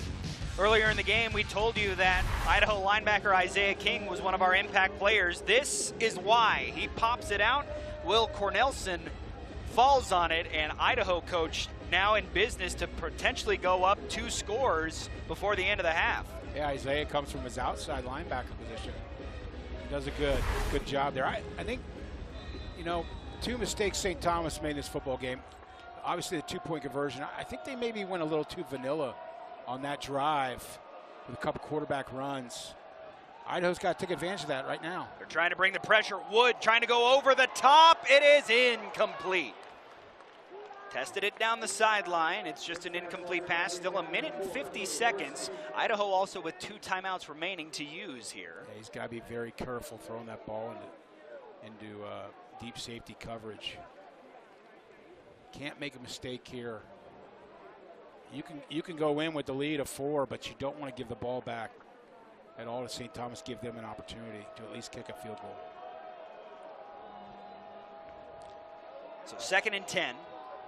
Clock stopped at 1:50. Handoff. Cutting up the middle is Art Williams. A nice pickup to the 35. We'll see if Coach Thomas Ford Jr. wants to use one of his timeouts here or let a little more time tick off. Well, this running back room, off the top of my head, I apologize to people out there. I don't know the name of the running back coach.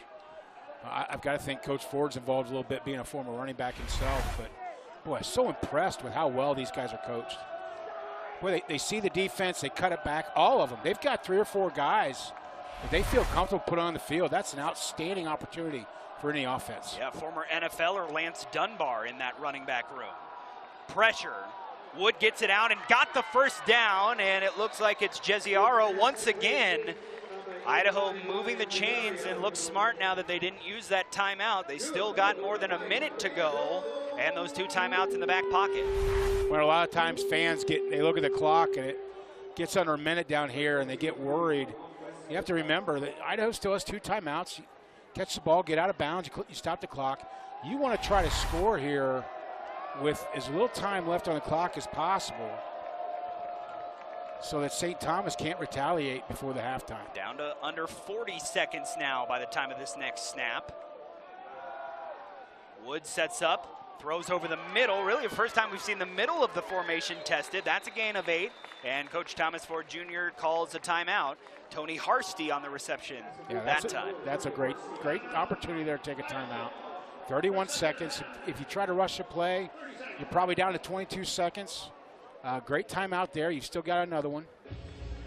And with how much they've been testing that outside, there's a good chance if Idaho completes a pass, you're right near the sideline to step out of bounds. You're right near the sideline. And you tell those guys, right now in that huddle, that receiver coach and running back coach, reminding those guys, catch the ball, get out of bounds. We will give up yardage for time. We can always gain yardage in the air with the throw. We can't get the time back. Make sure you're smart and do what you're told to do.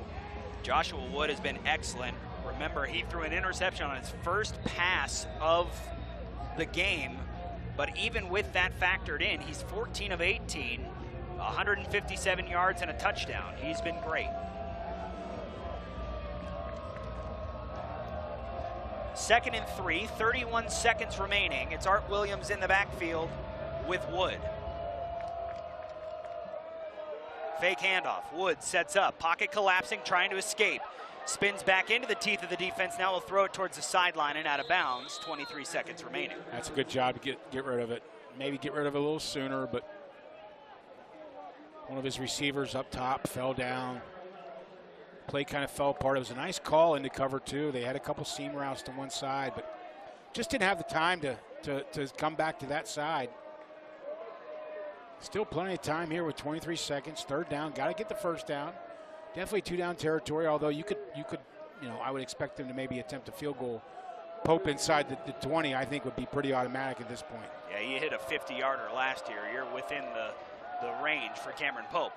Vandals for the end zone. Open man. Caught.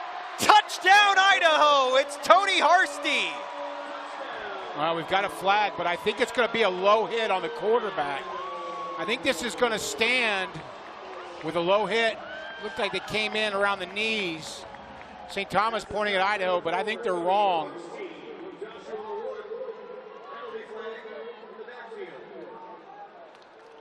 Joshua Wood has his arms raised in the air. I think he's already heard what the referees were talking about. And, Coach, I think you're correct. Here's Jim Crowley. Result of the play is a touchdown. Personal foul, roughing the passer, defense number 16. Penalty will be enforced on the try. The try will be for 1.5. And again, this isn't late, I don't think, but this is low. And again, player safety, especially the quarterback.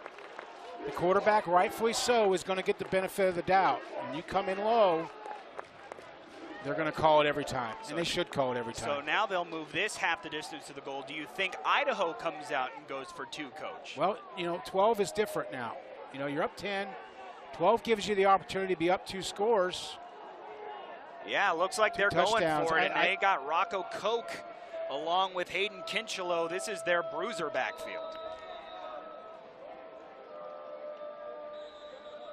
And we've got a timeout taken by St. Thomas with 16 seconds remaining. They want to make sure that this is all square on their end, trying to keep this game as close as they can. They will have possession to start the second half.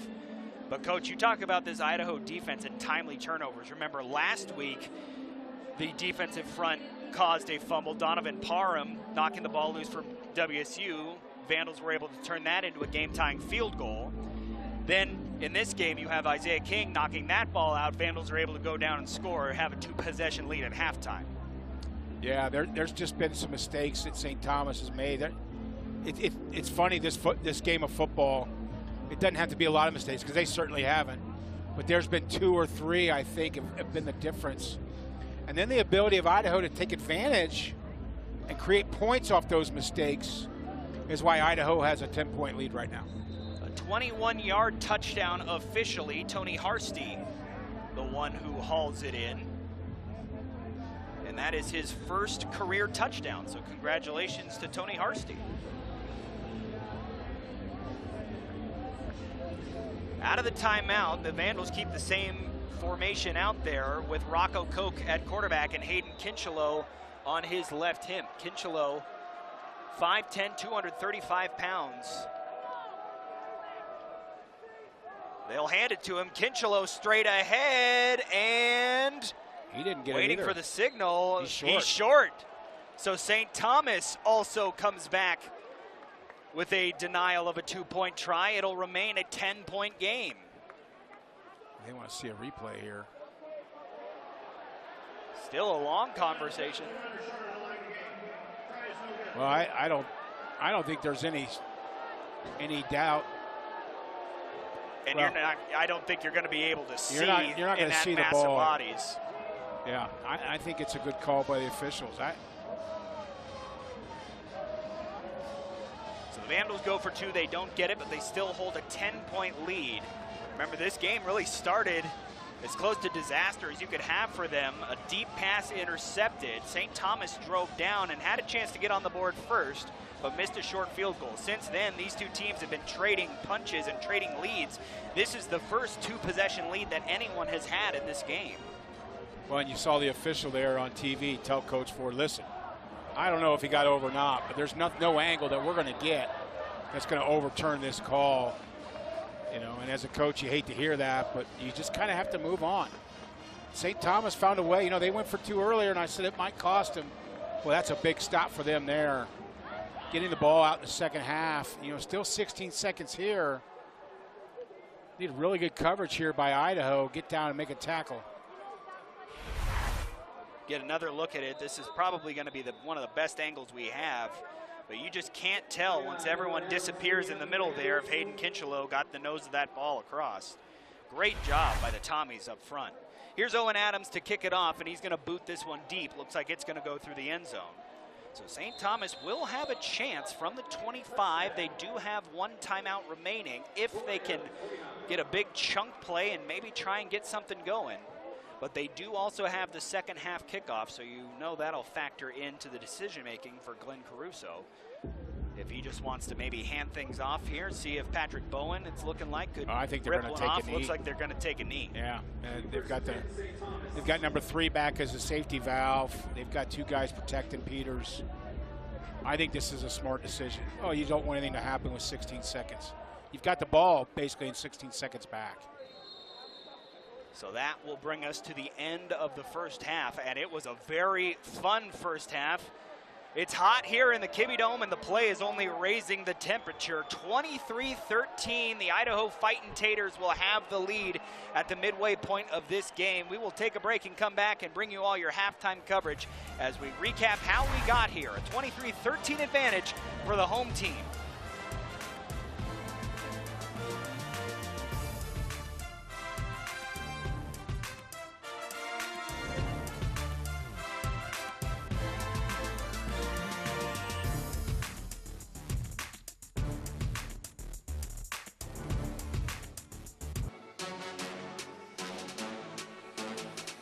Welcome to Halftime on SWX, brought to you by Community Colleges of Spokane, an education designed with life in mind. Welcome you back here to the Kibbie Dome, everybody, joined by the coach, Adam Shackelford. I'm Austin Getz. Coach, you talk about this game. Vandals did not get off to a good start, especially offensively, throwing an interception on their first play. Since then, though, they've been pretty great. Yeah, offensively, I like the production. I love the run game, and I'll tell you, they have scored points off St. Thomas mistakes, which is what you have to do. Really a fascinating football game so far, I think. St. Thomas really playing well outside of a couple mistakes, big mistakes in this football game. And Idaho, with a 10-point lead at home, they've got to come out and get a stop on this first St. Thomas drive. Let's take a look, I should say, at some of the highlights from the first half. The first touchdown was Rocco Koch. Not sure how many people had that on their bingo card, but he was able to get in. And since then, it's been Jake Cox with a touchdown, Tony Harsty with a touchdown. And Coach, how good has Joshua Wood been? He's been so effective in that passing, just completely forgetting that first interception. Yeah, he could buy himself time with his feet. He throws a really nice catchable football, and he throws it to the areas where his receivers can make adjustments away from defenders. I've been very impressed. Again, outside that first play, which I'm sure he was told, if you think it's there, take a shot, right? Well, he's got to be a little smarter than that, but really has bounced back very well. They're celebrating 50 years of football here in the Kibbie Dome. We'll continue to celebrate it with them as well. Take a break and come back. More of your halftime coverage coming up here on SWX.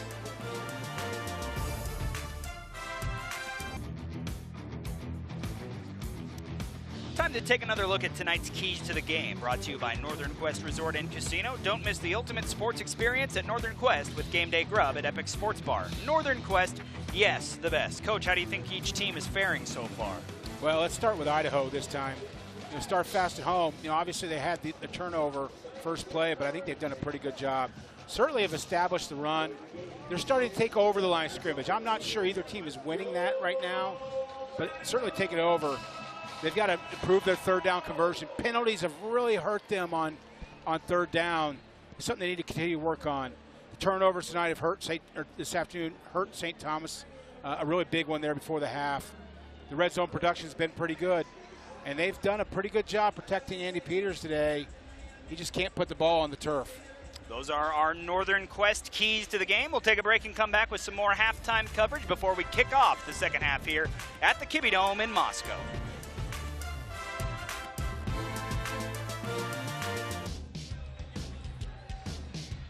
Tonight's coverage of college football on SWX brought to you in part by Northern Quest Resort and Casino. Don't miss the ultimate sports experience at Northern Quest with Game Day Grub at Epic Sports Bar. Northern Quest, yes, the best. The teams are starting to emerge from their locker room, so we'll get the second half underway in just a moment. A 23-13 lead for the Idaho Fightin' Taters over the visiting Tommies of St. Thomas. And as we head to break, want to let you know that halftime on SWX has been brought to you by Community Colleges of Spokane, an education designed with life in mind. One more break and we'll get the second half started. St. Thomas will be receiving as the Vandals hold a 10-point lead here in the Kibbie Dome.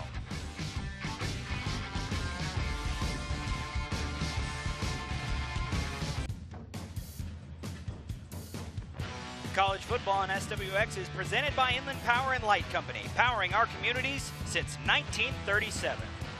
Teams just about ready to hit the field for the second half, so let's look at some of the first half stats. Austin Getz, Coach Adam Shackelford joining you on the broadcast. Coach, you look at these numbers, is there anything that immediately jumps off the page at you? Well, I think the 138 rushing yards by St. Thomas, 66 of those by their quarterback, and I think that's something that Idaho is going to have to clean up. 178 yards passing by the Vandals. Again, other than that first drive, really a great half at throwing the football. Third down conversions, Idaho has certainly 5 improved. of 6. And not all of those have been third and inches. No, they scored a touchdown, I believe, on a 3rd and 16, and had another touchdown called back. So, and then penalties. I don't think Idaho's going to be very happy. 2 of those, 15-yarders makes a lot of those. So not very good there, but things you can fix for both teams. Absolutely. Last week, Idaho penalized 6 times for 57 yards. So far in this game, they've been penalized 6 times for 59. So definitely something that Coach Thomas Ford Jr. and his team wants to clean up here in the second half. We're ready to go. It'll be St. Thomas receiving after being down 23-13. Let's go inside the coach's mind. Coach, could you give us a look at what these halftime speeches looks like for each of these teams? Let's go first for the Tommies since they'll have the ball first. Well, I think outside of a couple plays, I think you tell your team, listen, nobody thought we'd be this close. We get the ball coming out, we're in striking distance. This game looks a whole lot different if we go down and score a touchdown. And I think for Idaho, listen, we've got a 10-point lead. We need to find a way to continue to run the football. We need to extend on that lead because we don't want to keep this St. Thomas football team within striking distance. We are ready to go. College football here on SWX, 23-13 as we kick off the second half. Eli Paulson and Jashawn Todd back to return for the Tommies. This will be Todd from a few yards deep, trying his luck.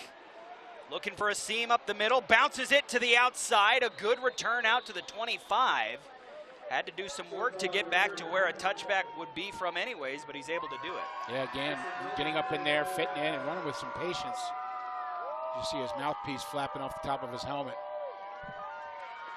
Running the ball has been where the Tommies have had success so far in this game, averaging over 8.5 yards per carry. Now, of course, a couple of real long runs that they've had have inflated those numbers, but even when they are just turning, handing it off up the middle, they're getting good chunks. Andy Peters, the Boise native, back out there after a very productive first half.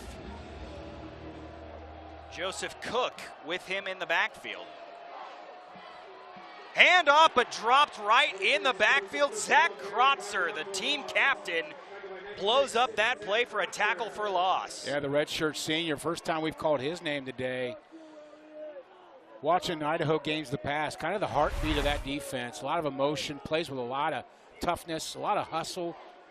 You know, I know they hate to hear it, but maybe not the most gifted guy on that offensive line, but he certainly makes it up with his effort, his hustle, and his demeanor. Credited for just 1 tackle against WSU, so you know that had to feel good. Peters holding on to the ball, now will step up through the pocket. Good coverage downfield, but it might not matter as Peters runs for a first down. Nice play by Andy Peters as he chunks his way towards 100 yards rushing. Well, and he got a great block by tight end Patrick Wagner, 6'4", 250-pound senior.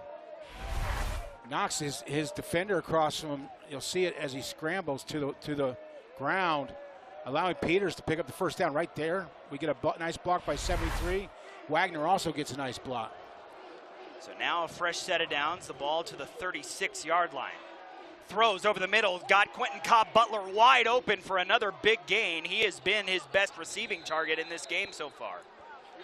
Yeah, that time Jashawn Todd with the clear out route. He's just going to run a vertical, and they're going to bring Quentin Cobb-Butler back on a dig route across the middle in that zone. The clear out gets the safety out of there. The linebackers don't drop deep enough because of the play action. And that opens up a nice hole in the middle there. Nice throw. Great job by Cobb-Butler to find the hole in the zone. He had one of the 2 touchdowns for the Tommies back in the first half. St. Thomas now into Idaho territory. Turn in the give. That play was never going anywhere as it looked like maybe some miscommunication between Peters and his running back. The Vandals gang tackle in the backfield for another loss of 1. I think that play was designed to stay front side. I think they were kicking out the backside end to try to clear some space. Well, you see if he keeps it front side, he's got something there possibly. Good job by the Idaho defensive ends to squeeze that. Nice job by this defense. Matthias McLean with a big stop there. 2nd and 11. Peters flips it out. Nice play design, and he's got an open man. It's Cook with another big gain. This down inside the Vandal 20. Such a nice designed offense. I've been around a lot of college coaches over the year. Used to coach college football myself. And the guys that can get creative, I know we talk about Ben Johnson, the NFL, the new Bears coach. Guys that can get creative, sometimes it doesn't work. Sometimes your players can't handle the scheme. Not only is this creative, it's taught well. And you can see these players taking ownership in what's taught to them. Very impressive. Inside the Idaho red zone, Peters looking for a design quarterback run up the middle. He's tripped up right near the line of scrimmage by McLean, falls forward for a gain of 2, but Matthias McLean starting to impose his will down there on the defensive line. You know, as coaches, everything looks good on paper or on the whiteboard, right? Instead, you go out to practice, you got to be willing to cut things out that just don't work, you just don't like, and you find maybe, you know, you've got 10 ideas, and if 2 of them stick, that's great. You utilize them, and then you build off of that, and that's obviously what this St. Thomas offense has done. Patrick Bowen Jr. now back in the game at running back. Play action floated over the middle, intercepted! Hayden John! No, it's incomplete. Well, I think Mariano Berdino, the last second, may have knocked it back out of his hands. Boy, I thought he had that. Dangerous pass, thrown into deep coverage. You got to throw that ball a little bit behind your tight end, a little bit more on a line. But I think Mariano Berdino got a hand on that at the end. Great play by the offensive player playing defense. So now a 3rd and 9. Peters floats it out, caught. And wrapping up with a tackle there was Deuce Blendman, short of the line to gain. So another decision coming up for St. Thomas. Yeah, they're going. I don't think this is going to take very long to decide. You're on the road. You're down 10. 5 years ago, you were a Division III program. Idaho was an FBS program. They're kind of meeting in the middle here, Austin. It's kind of an interesting story that we haven't talked about. You're on the road here. Just go for it. Here they sprint the line again in that tush-push look. Turn, hand, Bowen hit at the line. He didn't get there. And the Vandal defense will take over. A turnover on downs.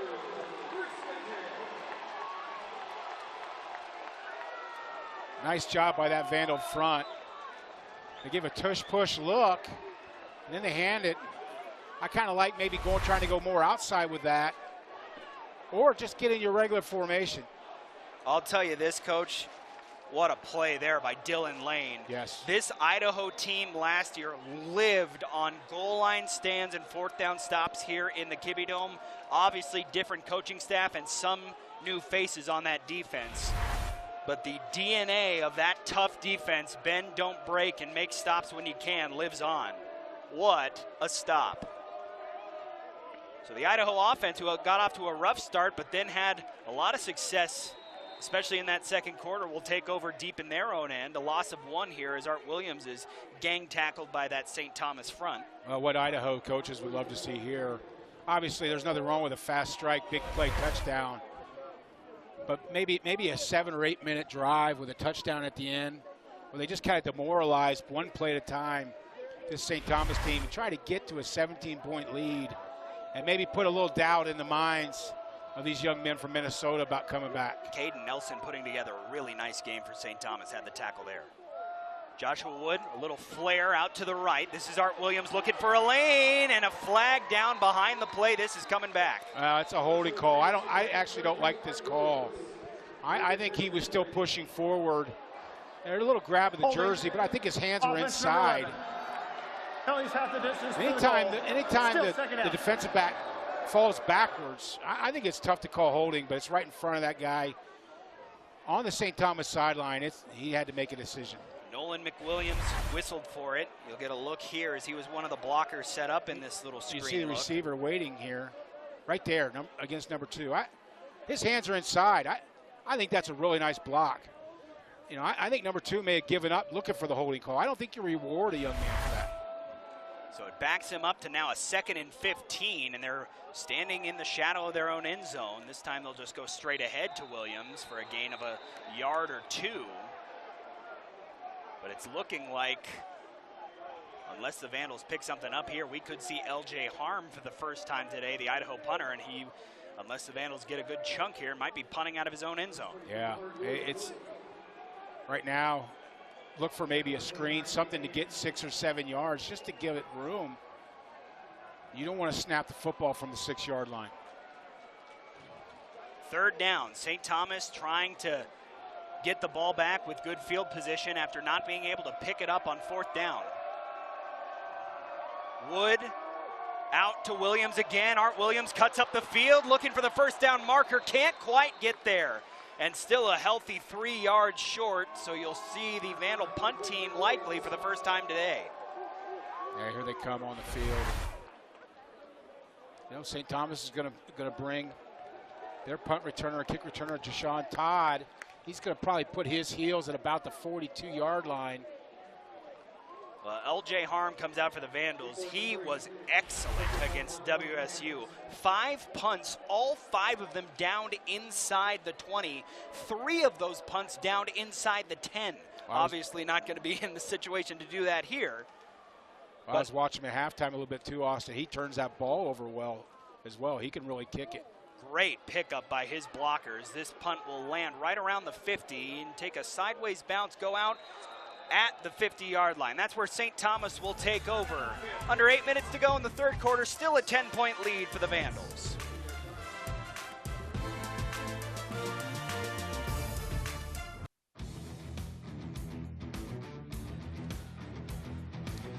College football on SWX is presented in part by your local McDonald's restaurants, proud sponsors of the McDonald's Team of the Week, featured every Friday night at 11:15 on nonstop local KHQ's SWX Overtime.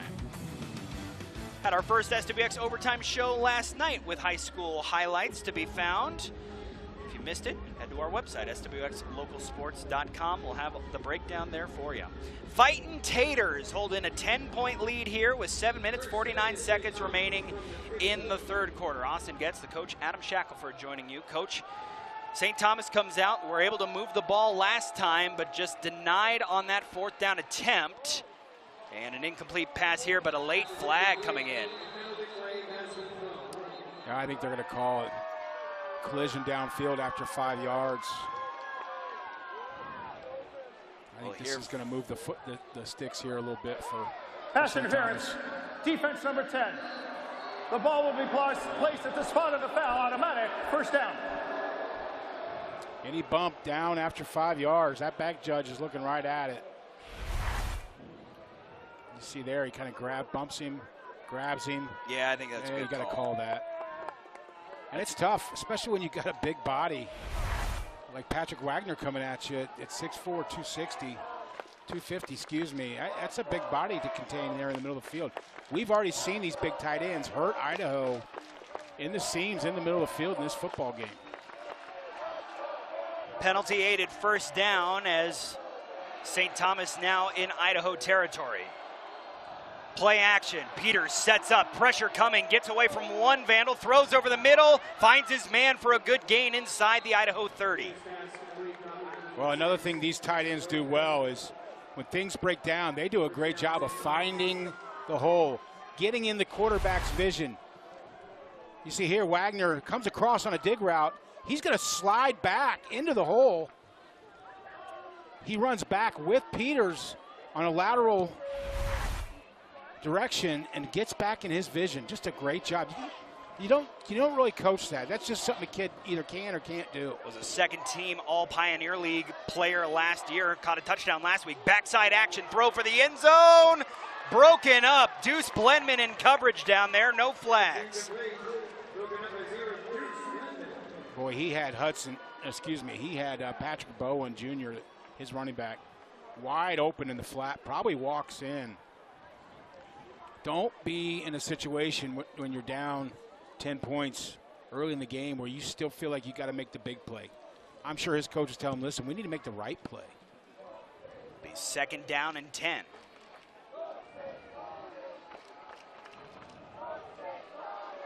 You've got Todd and Bowen in the backfield with Peters here. Now a motion out. Play action. Throws deep. Near the sideline, incomplete. Well, and you wonder here now on 3rd down, you know, you start thinking, are we in field goal range? Understanding that a short one was missed earlier, but also was stopped on 4th down. So it'll be interesting to see in this chess match if this is considered 4-down territory, or they're going to be content trying to get what they can here and attempt maybe a 30 or so yard field goal if they can get some yards. Play clock down to 10. Tommy's still moving around at the line of scrimmage. Peter's getting them all set up. 5 on the play clock. Play action once again. Goes for the sideline, and a caught there by Quentin Cobb-Butler. He's been busy. He's got a first down, but hold on. There is a flag in the backfield. I'm not sure that the Tommies were set for a second before that ball was snapped. Why have an illegal shift? An eligible man downfield, offense number 71. 5-yard penalty. Still 3rd down. That'll be interesting to see. They got Aiden Horrell, the right tackle, and that'll erase the big gain, the first down, and now put you in 3rd and 15. See a look. Watch the left side of your screen to see 71 going downfield. Yeah, he looks to be just headed down the field. Yeah. I wonder if it was a run-pass option or maybe a play action with a run call attached to it, and he didn't hear the alert to the play action, and he's downfield for sure. 3rd and 15. Peters with pressure all over him, throws, and this one is caught incomplete, out of bounds. Hayden John just not quite able to get it in. That's now 2 times today that he's almost had an interception. This one was out of bounds. The first one was incomplete. Now they're going to attempt a 42-yard field goal. This is a deep 49-yard field goal. Once again, they send out the man that's listed on the roster as the punter, Elliot Hitter, but we've seen him attempt field goals of this distance for them before. He missed from 53 in week 1. This to bring it back to a 1-score game. Hitter. That does not look like it has the distance. It does not. And that is no good. The Vandals once again able to put up a 0. We'll come back as they take over and try to take control.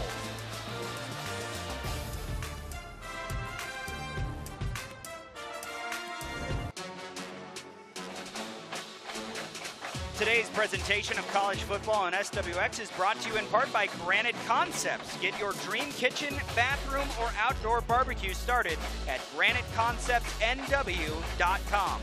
Granite Concepts, beauty set in stone. And by Clearwater River Casino in Lewiston. Play, stay, get away. We are back here at the Kibbie Dome. The Idaho Vandals holding on to a 10-point lead with 6.5 minutes remaining in the 3rd quarter. Austin Getz, the coach, Adam Shackelford joining you. Coach, it feels like if Idaho gets a score here, especially if it's a touchdown, not going to write off the Tommies yet, but they could really take a good grip of this game. Well, I certainly agree here. And here's the pull for the first time by the quarterback. Joshua Wood with plenty of room to run over the 50 and down to the 40. Joshua Wood, coach, you were calling it all game, waiting for him to pull the string. There he pulled it. Yeah, really nice decision. And I think there was a couple times earlier where he thought maybe I should have pulled it. Even a couple times he kind of looked upset at himself as they go hurry up here. And they hand it off this time. Straight ahead is Nate Thomas. Again, not seeing a lot of Nate Thomas in this game, but we are seeing him on the field, and that should make Vandal fans very happy. We didn't know if we would see 28 today. What a luxury when you don't have 28 and you have 3 other guys that you trust to do the job. And again, keeping guys fresh. We talked about how hot it is in this building today. Being able to keep guys fresh at that position, really a great deal and an advantage for Idaho. Under 5.5 minutes to go in the 3rd. Vandals now slowing the pace a little bit. Play clock inside 10 seconds. Wood, well protected, now steps up, and right as I say that, he's going to be dropped for a sack. Well, he was looking, and I'll tell you, he wanted number 4, Tony Harst, on the corner route, and Tony just looked like he got his foot stuck in the turf. He falls down. He had the corner route wide open. You can see him waiting on it right here. He falls down, and that's the only place he looks, the only place he really has time to look. Nash Tickey coming through with the sack there, and that puts the Vandals all of a sudden into 3rd and long. as it's St. Thomas trying to get off the field. 5 on the play clock. Vandals got to hurry. They'll hand it off to Art Williams, and he's just going to fall down right at the line of scrimmage. Not sure if he was just giving himself up there or just lost the feet under him.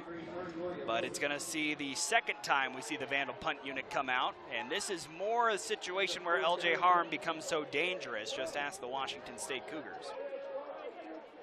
Well, and we're seeing more slipping here in the second half, and you wonder if this humidity in here is causing that turf to get a little slick.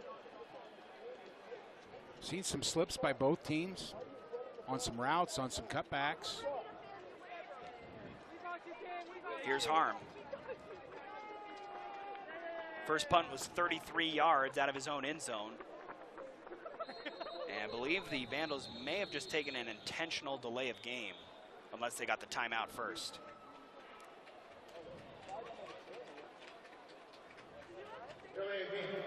Offense, 5-yard penalty. Still 4th down. Well, this game, you know, watching it this second half, I think if you asked a lot of people, they'd say, well, Idaho definitely has the momentum, but I'm not sure St. Thomas is really upset where they're at right now. I think they started down 10. They're still down 10. They're going to get the football here with 3:48 left in the third quarter. They've had some opportunities and blown some opportunities, but there's really no harm done. They're one play away from being back within one score. Absolutely, can't write them off yet. They've been able to move the football in the second half. It just hasn't led to points. One time a turnover on downs, the other a missed field goal. Low snap, bounces to Harm, and he's dropped immediately, and just like that, St. Thomas has their spark.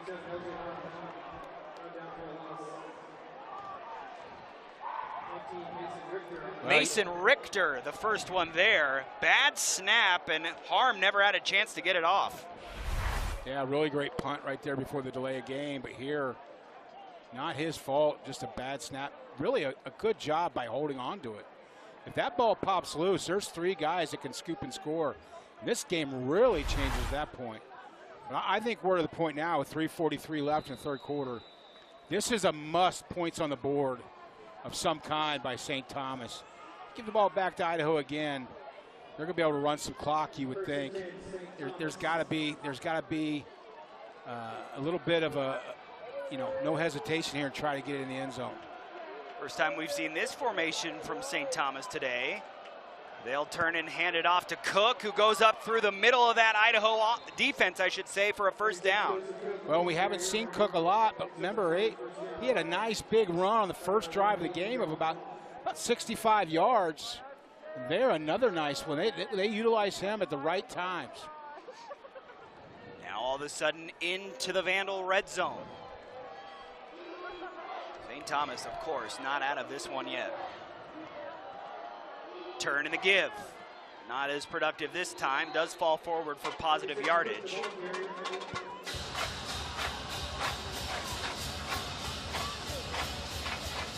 Here you get 2nd and 9. This is a play action time for these St. Thomas Tommies. They like using the tight ends in these kind of situations. See if they could free somebody up over the middle of the field, as Idaho's been playing a lot of zone tonight. Under center goes Peters. Turn, handoff. And it's Cook once again, another gain of about 5. That'll bring up a third down and about 4 yards. I think it's got to be creeping in the mind of St. Thomas coaching staff that this has got to be 4-down territory. I think you demoralize your football team by missing another field goal. You make a decision, do I put it on the foot of my kicker or do I put it in the arm and the mind of Peters? I don't think there's any doubt what you do here. Try to get as much as you can here on 3rd down. You figure out how to get a first down on 4th. Back under center he goes. Turn, pitch, Cook looking for a lane, dropped right at the line of scrimmage, and now a penalty late. Yeah, we're going to have a hold on 73 here. Holding, offense number 73. 10-yard penalty, still 3rd down. That's the center, Caleb Rector. So a 10-yard penalty will back St. Thomas up, but give them another chance. There you can see he takes over the double team there. And again, I don't see the hold. Wonder if there was any thought there for Coach Thomas Ford to decline that penalty and leave it in as 4th and short. Question for another day. Meanwhile, it's 3rd and long. Peters drops back, floats it out. Just a bit high, his receiver lost his footing, and it's incomplete, and now you do have to try the field goal. Well, and this will be 45 yards. Yeah, same spot is short. Honestly, it's got to creep in your mind now, too, as a coach. Maybe I just pooch this down inside the 5 and try to play defense again and try to keep the field position. It is Elliott Hitter once again. From 45.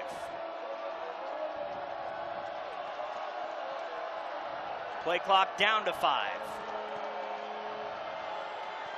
Kick on the way. This one looks to be good. It is.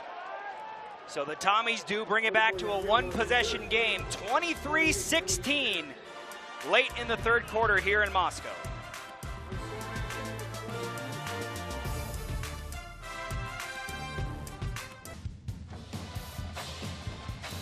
College football on SWX is brought to you in part by Top Dog Plumbing and Drain. Locally owned and operated, our pledge is to bring you unmatched service and expertise for your home or business. Don't settle for a good dog. Go for the top dog. Austin, you and I talked about it at halftime. Love having a band at a college football game. And Idaho, I'm telling you, y'all have a very good one. I've seen a lot of college football, been in a lot of stadiums. This band continues to keep this crowd in this football game, and they do what they do with a lot of energy. Love the Vandal Marching Band, always keeping the folks entertained here, as does the football. 23-16 after the successful St. Thomas field goal. Tommy's about to kick it away to the Vandals here late in the 3rd quarter.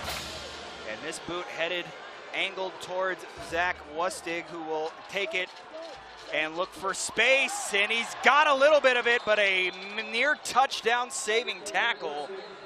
Tripped up by Will Seymour, but a penalty.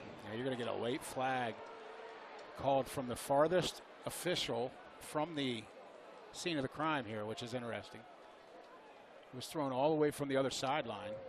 During the return, holding number 6 of the return team. 10-yard penalty for the spot of the foul. 1st down. Boy, we have had a lot of penalties. That is now 10 on Idaho, 6 also on St. Thomas, as our white hat Jim Crowley has had a very busy day on the microphone.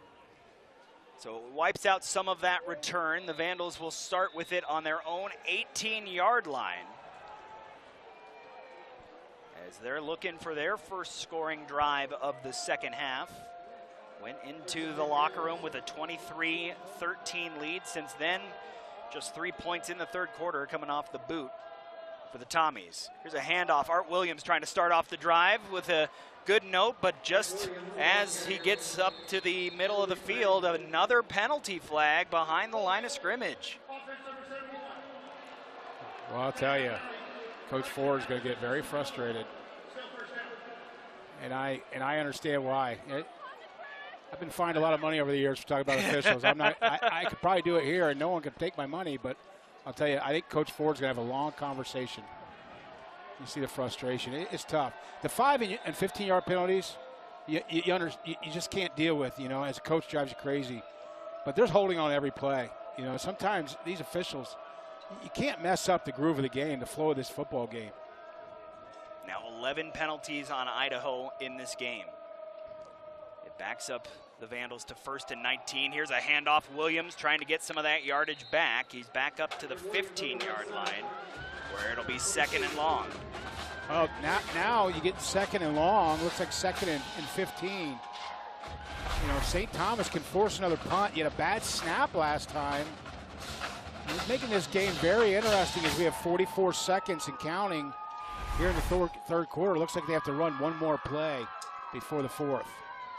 Yeah, you wonder if the Vandals are just going to run a play here, and assuming it's a complete pass and not out of bounds, you take the end of the quarter timeout to think of what you're drawing up on third down, or you could pick it up right here. So Nate Thomas back in the game. Joshua Wood's going to go deep, might have a Tony Harsty's got it, and he's across midfield. So much for drawing up that third down play. The Vandals will get into St. Thomas territory. Well, they came back to that play where Tony Harsty, he fell last time. You can see he's looking corner all the way. Last time he trips on the turf. This time he just runs right at the toes of number 8, the safety, and heads to that corner route. Does a great job. They try to get one more play before the end of the quarter. It's a quick throw out to Harsty, who goes out of bounds after a gain of about 5, and that brings us to the end of the third quarter. 23-16. St. Thomas got the only points of the quarter, but the Vandals in action and moving. Fourth quarter coming up from the Kibbie Dome next.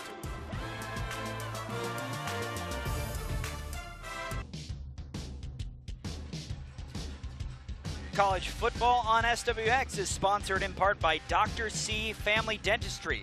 Complete care for every smile at every stage. 15 minutes to find a winner. The Idaho Fightin' Taters up 23-16 over the St. Thomas Tommies. Austin Getz, the coach Adam Shackelford, joining you. Coach, what does each team have to do in these 15 minutes to come out on top? Well, I think it's a must-score situation here for Idaho. You know, they got second in here and looks like 4. I don't think they can mess around with this St. Thomas team anymore. I think they got to extend this lead, and I'm not sure a field goal matters. I think they got to put a touchdown on the board here. After the big gain to Tony Harsty and then a follow-up gain of about 6, it's second and short for Idaho to start the fourth quarter. Joshua Wood in a clean pocket. He's going to rip it deep. He's got a man wide open. Touchdown, Fightin' Taters! That's a nice ball right there. A lot of people going to get credit for this, but wow, what a pocket. Talk about a clean pocket to throw the football in. Let's give those big boys some love up front. Running back picking up another guy. There's all kinds of time to throw. Nobody in his face, no hands near him. That allows receivers to get past zone coverage. What a time for the first career touchdown of redshirt freshman Ryan Jesiaro. Wow, a strike from Joshua Wood on the first play of the fourth quarter. 42 yards officially on the touchdown. Extra point from Cameron Pope is off the upright. And it remains a 13-point lead. And still plenty of time in the fourth quarter. Point here, a point there makes you nervous, but look at this pocket. Good job by the tackles to run his guy around. Good job stepping up by the quarterback. And a nice strike and a nice catch by that young man.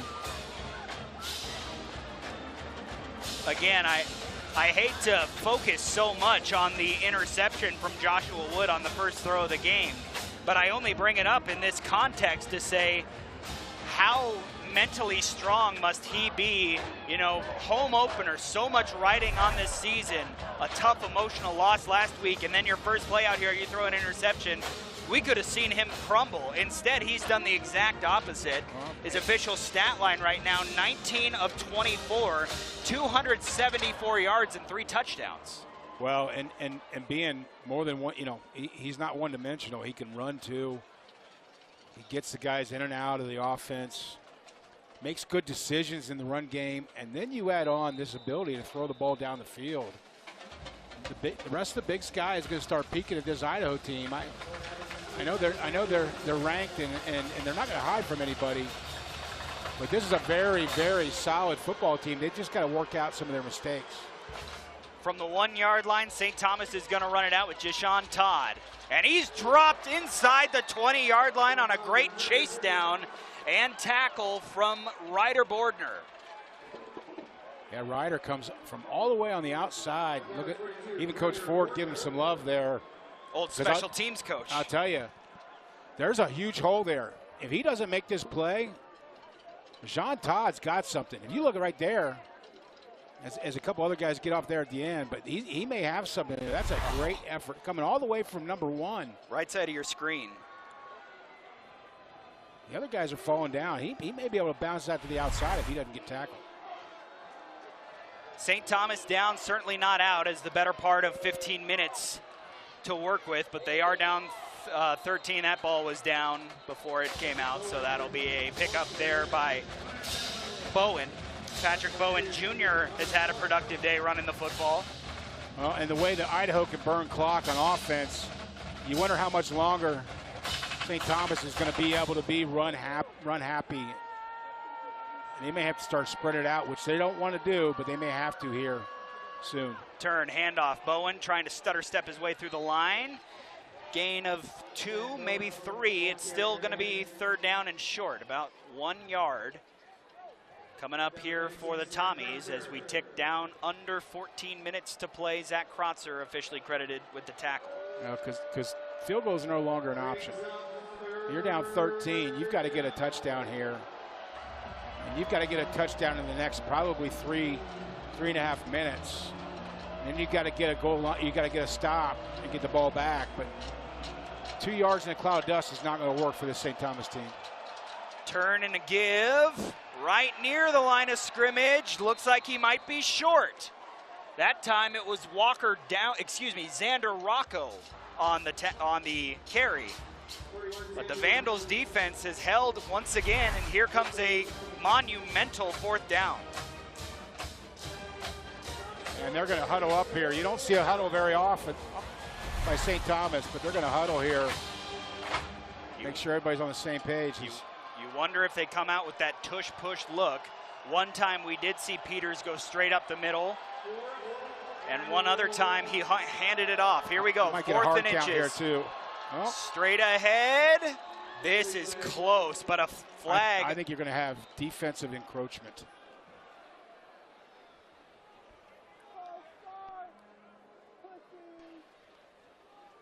Looked like maybe the defense was over the line of scrimmage, that D line.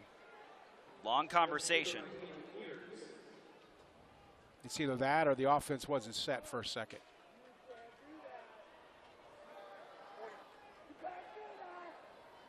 Offside. Defense number 45 in the neutral zone with contact. 5-yard penalty. Results in a 1st down. I thought they might come up with a hard count and not snap it, which I think would have worked too, because Idaho was all in. They had bought into this. This ball is going to be snapped. It'll give them a 1st down. Oh, I don't see anything. I don't see anything out of Idaho there. And that official was actually 5 yards behind the line of scrimmage for some reason. He didn't have an angle to see anything either. That's an interesting call. 1st and 10. Clock not on St. Thomas's side. Throw over the middle. What a hit applied, but a better catch. And a great throw from Peters as well. Patrick Wagner's done a lot of work in that department this game. But we look at what these 2 tight ends have done against Idaho. Idaho being a ranked team. Imagine these guys, once they get in the Pioneer Conference, how dominant these tight ends are going to be. Boy, just really impressed. And impressed with the way Peters not only manages the offense, but the touch on the football, the decision-making. This is a team that may not win today and won last week. My guess is in their conference, they're going to be 8 or 9 win team, and they're going to be, you're going to hear about them again this season at some point. Remember, they can now play in the playoffs. Reverse. Quentin Cobb Butler trying to outrun the Vandal defense. Hayden John runs him down for a gain of about 2. The trickeration not able to get a big explosive play. It is positive yardage as the clock now winds to 11 minutes and 30 seconds remaining. That's the second time they've tried to run a reverse. And that's the second time number 1's come up from his free safety spot and run down the reverse. Boy, he's fast. Covers a lot of ground. Covers a lot of ground. Tall, lanky, athletic. You're right, Austin. He covers a lot of ground. 2nd down, officially ruled as 9 yards to go for St. Thomas. Peters. Pressure coming, throws over the middle. He's got Todd, and Todd's got a 1st down and more. Stays on his feet for a moment. Gets inside the Idaho 40. It's 78, who had to come out for a play, I think, with an injury, comes back in the football game. That's a big left guard, James Morrison. Yeah, he listed at 347. That's about as accurate as you can get, I think. He's a large man. St. Thomas not exactly moving with the swiftest of tempo. They took over with essentially all 15 minutes remaining, are already down to 10 and a half. Peters drops back. Over the middle. Incomplete, in and out of the hands of his man Wagner. He was looking for him over the middle. In fact, that was actually Bernino who he was looking for. Fantastic throw. First drop we've seen out of these two big tight ends today. That's a big drop. As he finds again, does a great job squeezing the middle, getting his eyes around. Just two guys with size and ability and instinct. That's one thing you can't teach as a coach. These tight ends, just a lot of instinct. Getting their eyes in the right spot, finding the holes in the zone. Double tight end set, turn in hand to Bowen. Bowen right through the middle of the Vandal defense. He's got a first down. Still on his feet, Patrick Bowen Jr. now trying to win the race to the corner. He will do it. St. Thomas with a huge answer. Patrick Bowen Jr. shedding tacklers en route to the end zone. And I think, they're going to kick this. Wow, that's effort. The transfer from Long Island, his first touchdown in a Tommy's uniform after he was bottled up for just 44 yards last week, breaks through the biggest play of the game so far for St. Thomas. I don't think anybody told this football team they were underdogs today, because they have come out and they've battled. They have not given up. That after 8 yards, that was all effort there at the end. The missed extra point by Idaho looming large now, as this not exactly a clean exchange, but the extra point is up and through. It's a 6-point game, 10 minutes to go. St. Thomas not going anywhere. Patrick Bowen Jr. crisscrossing this Kibbie Dome field en route to a score.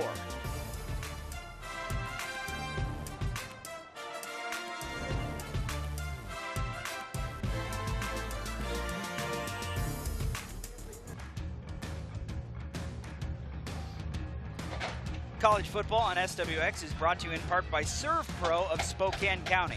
If your home or business is ever damaged by fire, water, or an unexpected incident, trust the pros at Serve Pro of Spokane County to make like it never even happened happen. Well, you don't want to go anywhere until this clock hits triple zeros, folks. 29-23 in the fourth quarter. Just as it looked like St. Thomas's hopes were running slim. Instead, they rip off a touchdown that you had to see to believe from their running back, Patrick Bowen Jr., and it is suddenly back to a one-possession game. Austin Getz, Coach Adam Shackelford with you. Run up in the boot. The Vandals will have a chance to return this kick from their own 5-yard line.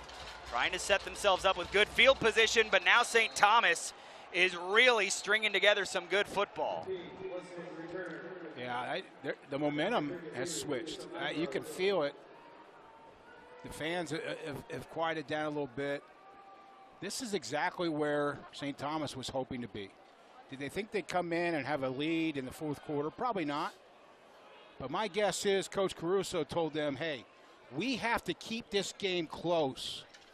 And I've been doing this long enough, not only here, but in the game of football, to know that if we stay within striking distance, anything can happen at the end. He's got a lot of experience, not only at St. Thomas, but in this game of college football. His 17th year as the head coach of the Tommies. Here come the Vandals. Art Williams falls forward for a positive gain, but not much. Clock will be rolling here. You got to think Idaho's either going to keep it on the ground or keep it in bounds, as Art Williams was down for a moment.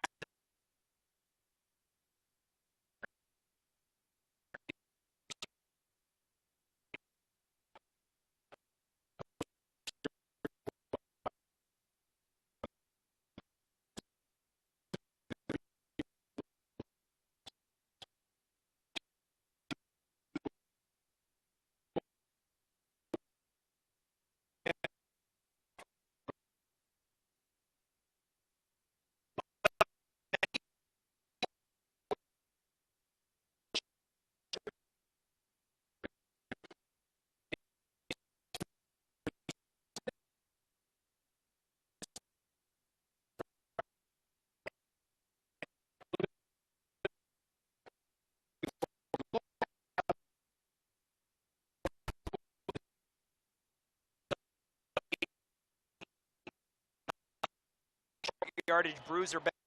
We'll see if he's in use here or a decoy. They will hand to him. He spins and fights forward just enough to move those chains. Well, that's a nice job spinning and getting the first down. This undersized defensive line for St. Thomas starting to get a little bit of penetration as they continue to sub in and out and keep guys fresh. Starting to get a little penetration in the backfield, but a good job spinning there and understanding where you need to be to move the chains. Vandals content to use clock here. 8.5 minutes to go. They lead by 6. The missed extra point on the last touchdown looming very large. Nate Thomas back into the game, and the Vandals go right back to him. He stutter steps, but he's tripped right at the line of scrimmage. And that's a nice play up the middle by Cole Sneed to stop Thomas before he got started, because, Coach, as we've seen, once Nate Thomas gets a little bit of steam, even if you get to him, he's going to rip off 4 extra yards before he goes down. Absolutely. And I think, you know, second and a long 7 here, almost 8. I think you could still run the football here, burn some clock. Idaho is averaging 4 yards a carry on the ground. Thomas remains in the game. Remember, Josh Wood can also run it. Instead, he'll look to pass. Steps through a collapsing pocket. Joshua Wood up the far sideline with the first down. A big run by number 3. Hasn't ran it much, but when he's picked his spots, he's been great. And it's a nice run, but if you're the coach, you're going to remind him in film, hey, let's stay in bounds. Let's burn some more clock here. Get the first down, try to stay in bounds. But a nice job showing his athleticism, moving the chains. Officially just his 4th carry in this game. Obviously the majority of the stats coming from that 26-yard run on the read option. Nate Thomas remains in the game as we tick down close to the 7-minute mark. And a fresh 10 for Idaho. Handoff, Thomas. Trying to battle through that St. Thomas line. Tommies get there. And Caden Nelson and Nash Tickey get him down at the line of scrimmage, maybe a couple of inches forward. But the clock continuing to roll here as Idaho trying to salt away this game.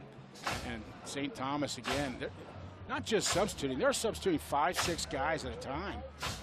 Trying to keep those bodies fresh, trying to make a play on defense to turn the tide one more time here on the Vandals.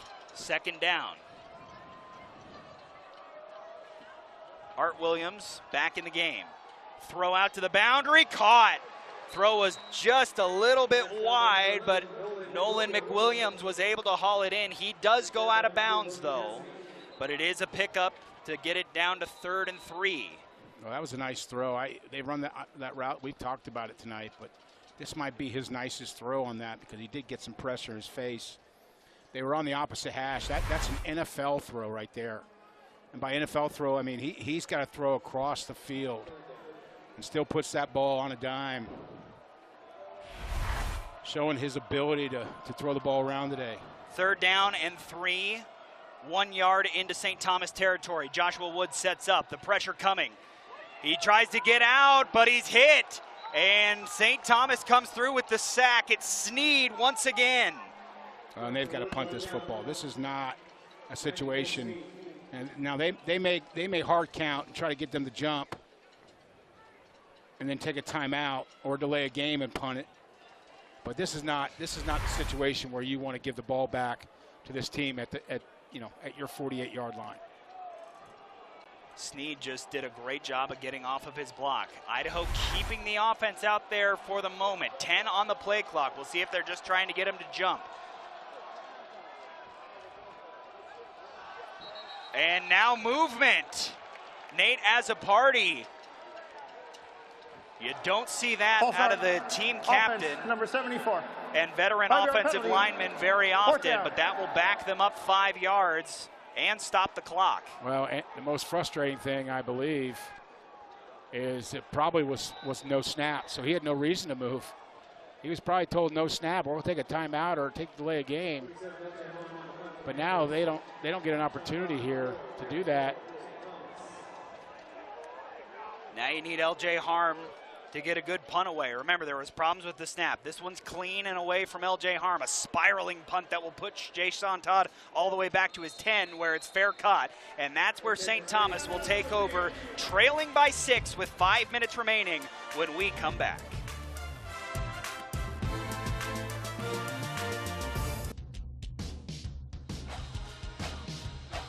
This portion of the game is brought to you by Perfection Tire and Auto Repair. Nobody beats perfection. 4 minutes, 56 seconds remaining. St. Thomas down 6 with the football on their own 12-yard line. Head coach Thomas Ford Jr. and his Idaho Vandals trying to go 1-0 here in the Kibbie Dome this season, as St. Thomas looks to go 2-0 on the season if they're able to march down the field, take the lead, and hold on. Austin Getz, Coach Adam Shackelford. It's been a fun one. Let's have a fun finish. First play of the drive. Peters tries to set up a screen for Todd. He's dropped down after being chased down by Dylan Lane. A gain of about 7. Yeah, nice play call there on first down. Shaw's kind of been, Deshaun Todd's kind of been your guy today on the outside. Not the fastest guy, but I like the way he makes plays when he gets the football in his hand. Kind of built like a running back, does a really good job. 4:30 to go. Both teams with all 3 timeouts. Turn in the give. Dropped in the backfield. Dylan Lane once again. Fighting just forward enough to get back to the line of scrimmage was the running back, but Lane with 2 big tackles, and the clock continues to move towards the 4-minute mark. And if it gets to 4th down here, you know, you've got 3 timeouts if you're St. Thomas. You could punt the football away, try to utilize those to get the ball back, but boy, you think for a good shot to win this football game, they've got to convert here on 3rd and 3.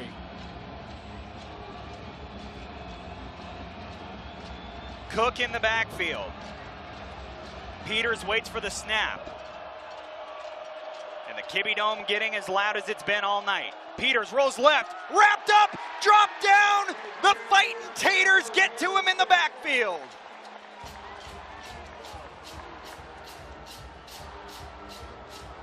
And you gotta think that they're running the punt team on quickly if they're not gonna take a timeout, but Andy Peters is shaken up. And that is what no one wants to see right now.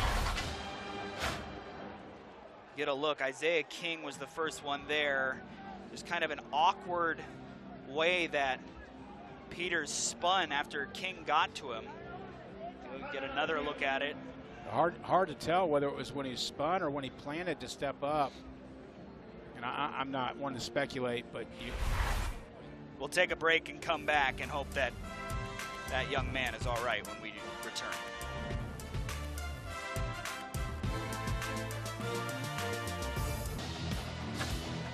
This copyrighted telecast is an exclusive presentation of Learfield under the broadcast rights granted by the University of Idaho. Reuse of this presentation is prohibited without the express written consent of the University of Idaho and Learfield. While we were away, quarterback Andy Peters was able to get to his feet and, with help from the trainers, return to the St. Thomas sideline. He is currently in the medical tent. We'll give you an update on him. Right now, the Tommies, after the sack, will have to punt out of their own end zone. And Hitter to do it.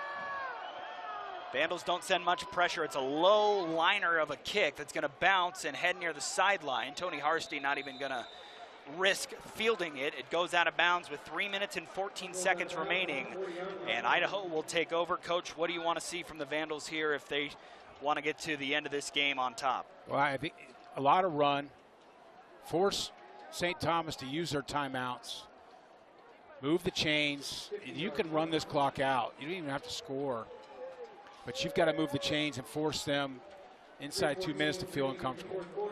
Start using their timeouts. Remember, we also will have a stoppage at 2 minutes, the 2-minute timeout. So that plus 4 timeouts in the back pocket of head coach Glenn Caruso means that the Tommies will have the clock stopped for them 4 times at least. Art Williams to start this drive in the backfield with Joshua Wood. He'll take the handoff, go straight up the middle, and be met there by a host of Tommies. Caden Nelson, the first one there, as he was trying to punch the football out. Yeah, the students wanted a penalty, but that's what you got to do at this time. Yeah. You got to try and punch the ball out. Yeah. Nobody likes to see their guys getting beat up on, but there was nothing untoward here. Caden Nelson just trying to make a play. It will keep the clock moving. And depending on how Coach Caruso wants to use his timeouts, if the Vandals keep this ball on the ground, they will not have to snap the ball again until the 2-minute timeout. We'll see what they do on this play. It's still Williams in the backfield with Wood. Using some time, and Joshua Wood pulls it himself, and he's got a lot of room. Joshua Wood trying to put this game away. No flags, touchdown Idaho. Nice decision by Joshua Wood. Number 17 got sucked down on the run play by the running back. He saw that, and we'll see a replay. Number 17's responsible for the quarterback. He gets sucked down, and it doesn't take much. Only a hesitation out of the defender, and you're not going to catch Mr. Wood. He's going to be gone. What a great game. Let's forget the first play of the game. He's just trying to make a play for his football team. Outstanding. Now, Coach, he has done a great job tonight. Vandals have to call a timeout here. I think they were something crossed up or maybe were at risk of taking a delay of game. So now it is 35-23, a 12-point lead. Got to think you just kick it, go up 13. I could see the reasoning if you want to go for 2 here. Here you get another look at the run from Wood. Watch 17 here on the end, right there. Stepped a little bit too far inside. He tried. He peeked inside. His job is quarterback. All week he's been told, you've got the quarterback. You see Josh Wood hold it a little longer. He holds that mesh. By mesh, I mean he and the running back together. He holds it, and he got 17 to commit inside. And you're not going to catch that young man once he's free. What a game. Your first game here in the Kibbie Dome. Joshua Wood kept his team in it with WSU all the way down to the end of the game. And has come back out here, and it does look like the Vandals will go for 2, trying to extend it to a 14-point lead. Even if you're not able to convert here, you're still up 2 scores. Art Williams in the backfield. Fake handoff. Wood, backside, wide open. The 2-point conversion is good. Jake Cox, second time he's in the end zone. Well, and St. Thomas only had 10 men on the field. 1, 2, 3, 4, 5, 6, 7, 8, 9, 10. Wanted to call a timeout. You saw Coach Caruso come out, but he also didn't want to burn it. So the Vandals now have taken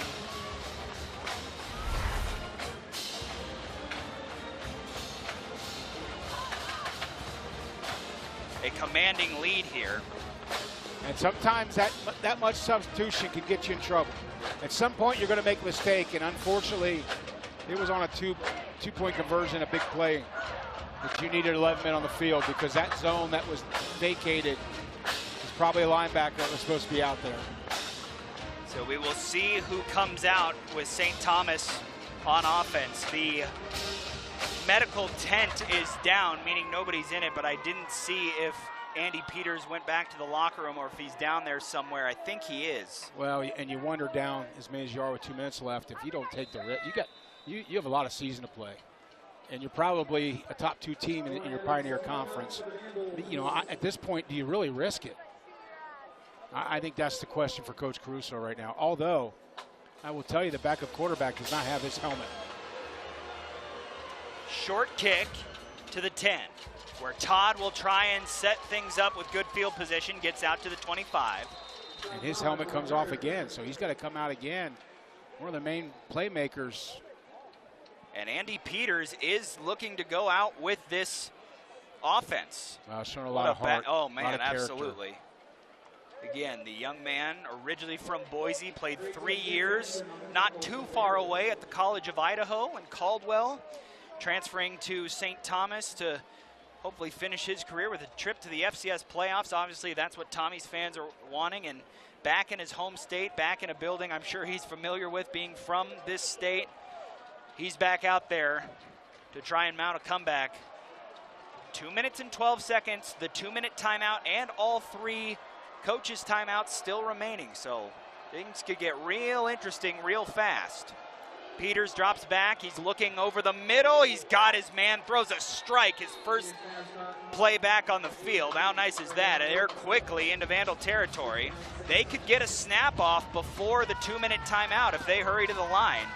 They got to go, though. Clock will stop until the chains are set. They're kind of taking their time. They'll take it down to the 2-minute timeout. A 14-point lead for the Vandals. They're trying to hold on and go 1-0 in the Kibbie Dome this season.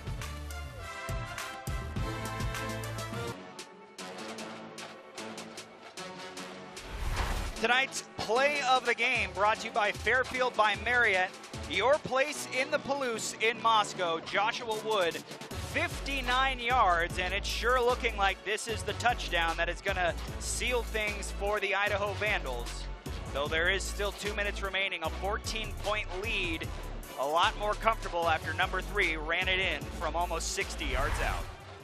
Well, and this is, you know, if they can hold on, which it looks like they will be a great win. I know it's a game that a lot of people thought they should win. But I think if you look at your schedule at the beginning of the season, you said, we got to start 1-1, and if we can, we're going to have a chance to do some good things this year, and that's exactly, it looks like, where they'll be, unless that young man, Mr. Peters, can change the course of this game quickly. Andy Peters has been lion-hearted in this game. Had to leave the field after looking like maybe he got his ankle twisted up, but back out there trying to mount a comeback. He's passed for 190 yards and 2 touchdowns. Reverse, blown up. Nothing doing there. Matthias McLean once again sniffing out the trickeration. Yeah, I just don't like the call. You know, I've called many plays over the years at the wrong time, but you're having so much success with these tight ends down the middle of the field. I'm not sure what a reverse that number 1 in the middle of the field is going to run down for a 6-yard gain. I'm not sure what that's going to get you. No timeout taken, so we're already down to 90 seconds remaining. The chances for the Tommies going slimmer by the second. Peters drops back. Vandals send pressure. He spins away, and he's able to get this away to Bowen, who loses his footing but is able to get some positive yardage. Andy Peters, what an effort. We get a timeout here by Coach Caruso. Going to bring up a 3rd and 9 here and give some life back to St. Thomas. Boy, Andy Peters had to spin away from the Vandals who had their ears pinned back, and he did it on a bum wheel, was able to get that ball out. Here you get another look at it. I think it was Zach Krotzer who was right. So no, close. It was actually Nick Jakoyak who was coming after him. Well, you think this St. Thomas team isn't going to fight for Mr. Peters all season? The heart he's shown today and the character he's shown today. Again, this is a story that, regardless of the end of this game, is only now being written for St. Thomas. The success that they've had since moving up to the Division I level, not being able to compete in the postseason, that ban is over this year. Heck, you never know with the way the college football season goes. We could see a rematch of these two teams sometime this year, but that's down the road a ways. Let's focus on the here and now. 1 minute, 15 seconds remaining. Peters steps up, throws. Quentin Cobb-Butler with a great catch in traffic for a first down. 1:09 remaining. The clock will temporarily stop. Having some trouble getting lined up here. They got to get going. They got to conserve every second they can here. They've got to get another onside kick, and they've got to get another possession. Just 2 timeouts remaining. Peters steps up, throws. Another one into traffic. This one caught by Wagner. Excuse me, 57. Bernino.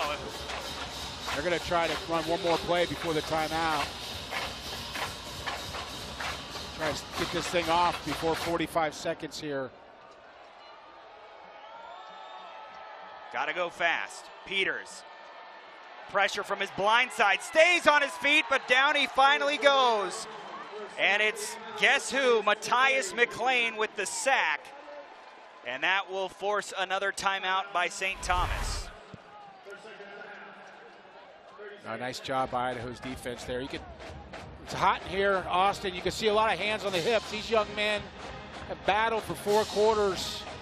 They're not the best of you think you're indoors, everything's good. This is not the best of environments.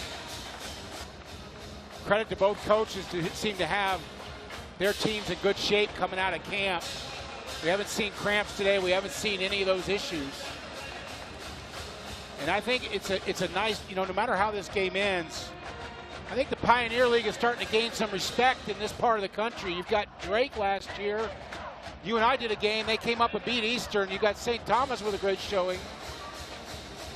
And a little trivia for you, Austin. There's an NFL coach right now who used to coach in the Pioneer League. Do you know who that is? I do not. Jim Harbaugh, University of San Diego. His quarterback was Josh Johnson, who played 12 years for 14 teams. Yeah, 10 different teams. 14 different teams in the NFL. Only one less than Ryan Fitzpatrick, I believe. 37 seconds after the timeout. It is a 3rd down and 10.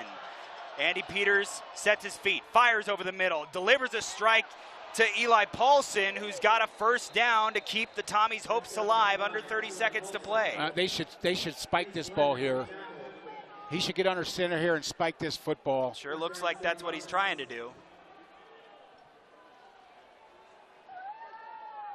He does spike it. 2 seconds came off after the clock restarted, so 27 seconds. If you want any kind of a chance, you need to probably get it in the end zone on this play or the next, and then give yourself a chance with an onside kick that you'll need to recover. Look for those tight ends again down the middle of the field. Had a lot of success. But you're right. Everything's got to be either to the sideline at 10 yards or just look for them possibly here. They've got a tight end attached, even 4 verticals against this cover 2. Try to get 4 guys in the 2-guy area in this zone. Watch Quentin Cobb-Butler at the top of your screen. Peters looking the other way, and he's going to tuck it and run, trying to get to the goal line. Andy Peters dives forward at the 5. 16 seconds left, and looks like no timeout yet. They'll go up and spike it. And there'll be 15 seconds remaining. Yeah, quarterback moved early. He did. Coach Ford wants the penalty. He saw it too. Coach Ford still runs pretty good. He got to that official pretty quick. Usually, I'll tell you, it takes me a lot longer. I'll be honest with you. He deserved that call. That was absolutely a call. 15 seconds remaining. The Tommies still holding on to their timeout.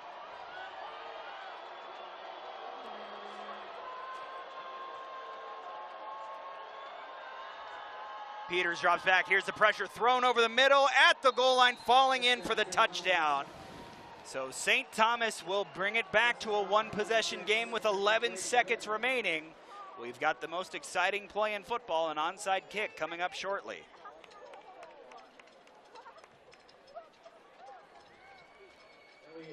Well, again, Peters just showing why he transferred to a good situation. Coach Caruso has a lot of faith in him, obviously. It's tough sometimes in the environment of college football. You have kids that come in and out. Tough to build that chemistry. You could tell already this is a very tight-knit group. Extra point on the way and good. It's a 7-point lead for the Vandals. Now you go to the sideline and you draw up your best onside kick play. Look at Coach Caruso telling his quarterbacks what to do. Kick the onside kick, get the onside kick, run one play, call a timeout, throw to the end zone. I didn't even have to read his lips. It's exactly what he just told his guy. That's muscle memory. It was Patrick Wagner on the touchdown. You're seeing a replay of it right now. Yeah, what a nice throw, and a good job not getting stopped short. Just a big body, just lean in, big man. Good job. Wagner with a productive day, 59 yards and a touchdown. Peters, if we don't see him again, if the Vandals are able to recover the onside kick, right now 21 of 29, 264 yards, 3 touchdowns. Well, the importance of an onside kick, a couple things. Number one, has to go 10 yards. Number two, you got to keep it in bounds. You want to try to get that high hop. And the most important thing is you have to be onside. You don't want the worst feeling in the world is you get an onside kick, you see a flag back there because someone tried to leave early. You're better to be a little late than a little early. This is Ben Hoyland, who's listed as the place kicker. We haven't seen him today. His first time called upon is Rule is to try and get a good boot and let the Tommies get to it. Here we go. Up near the sideline and out of bounds. What a great effort. Absolutely. Gave his guys a chance, but it is going to be Vandals' ball, and because that was touched, there's no penalty for kicking it out of bounds. A knee, and Idaho will move to 1-0 in the Kibbie Dome this year. Remember, they went 6-0 in this building. First time they had ever gone undefeated in a season here at home. And that streak will continue. And Idaho's going to learn a lot from this game, too, because they played a team today that came in and played their tails off. And Idaho found a way to win with some big plays in the second half. And that's going to build a little confidence. They're not going to love everything they see on film, but that's going to build some confidence for this team going into Big Sky play. Fittingly, it's Joshua Wood who will be the last person to touch the ball in this game. And a timeout taken by St. Thomas, so excuse me, they will force Idaho to snap this one more time. Well, he's proven to his team that he's not going to quit. There's no quit in this coach. Anything can happen. Forcing Idaho to execute a snap one more time. You can't go home with those timeouts, Austin. There's the knee. A lot of mutual respect on the handshaking right now. A lot of mutual respect between these two football teams. That was a battle. Well, let's recap the action for you. Today's play of the game brought to you by Fairfield by Marriott, your place in the Palouse in Moscow, and it came from Joshua Wood. How about Jake Cox? A one-handed catch for a touchdown. As we'll see the handshakes before we get there. Also want to let you know that tonight's player of the game brought to you by Findlay Downtown Toyota on 3rd. If you're looking to score the best deals on your favorite Toyotas, come to Findlay. Coach, I think there were a lot of good candidates in this one, even some candidates from St. Thomas, but it has to go to Joshua Wood and what he did for the Vandals in this game. Yeah, I think Josh's second, third, and fourth quarter are going to start to turn some heads of the Big Sky Conference. I think Idaho's found their guy that can not only keep them in football games, but take over football games at times. Throws a great ball, two-dimensional player, can run and throw, commands his huddle, runs his offense the way he's supposed to, and limits his mistakes. He made some mistakes today, but anybody who has the courage sometimes to throw in a double coverage, just trying to make a play, you know, you can get away with that sometimes. You just got to kind of coach it out of him. I think Idaho's going to be really good this year. Well, tune into SWX next Saturday for more college football as these top 10 Idaho Vandals welcome the Utah Tech Trailblazers to the Kibbie Dome. Kickoff is set for 1 p.m. It's the Vandals and the Trailblazers live next Saturday on SWX, your home for local sports. That's going to do it for us tonight. For my broadcast partner, the coach Adam Shackelford, for our entire SWX broadcast team, I'm Austin Getz saying thank you for joining us. It is a win in the Kibbie Dome to start off the Thomas Ford era for the Idaho Vandals. The proceeding has been a Learfield presentation of the Vandal Sports Network. We'll see you next time here on SWX.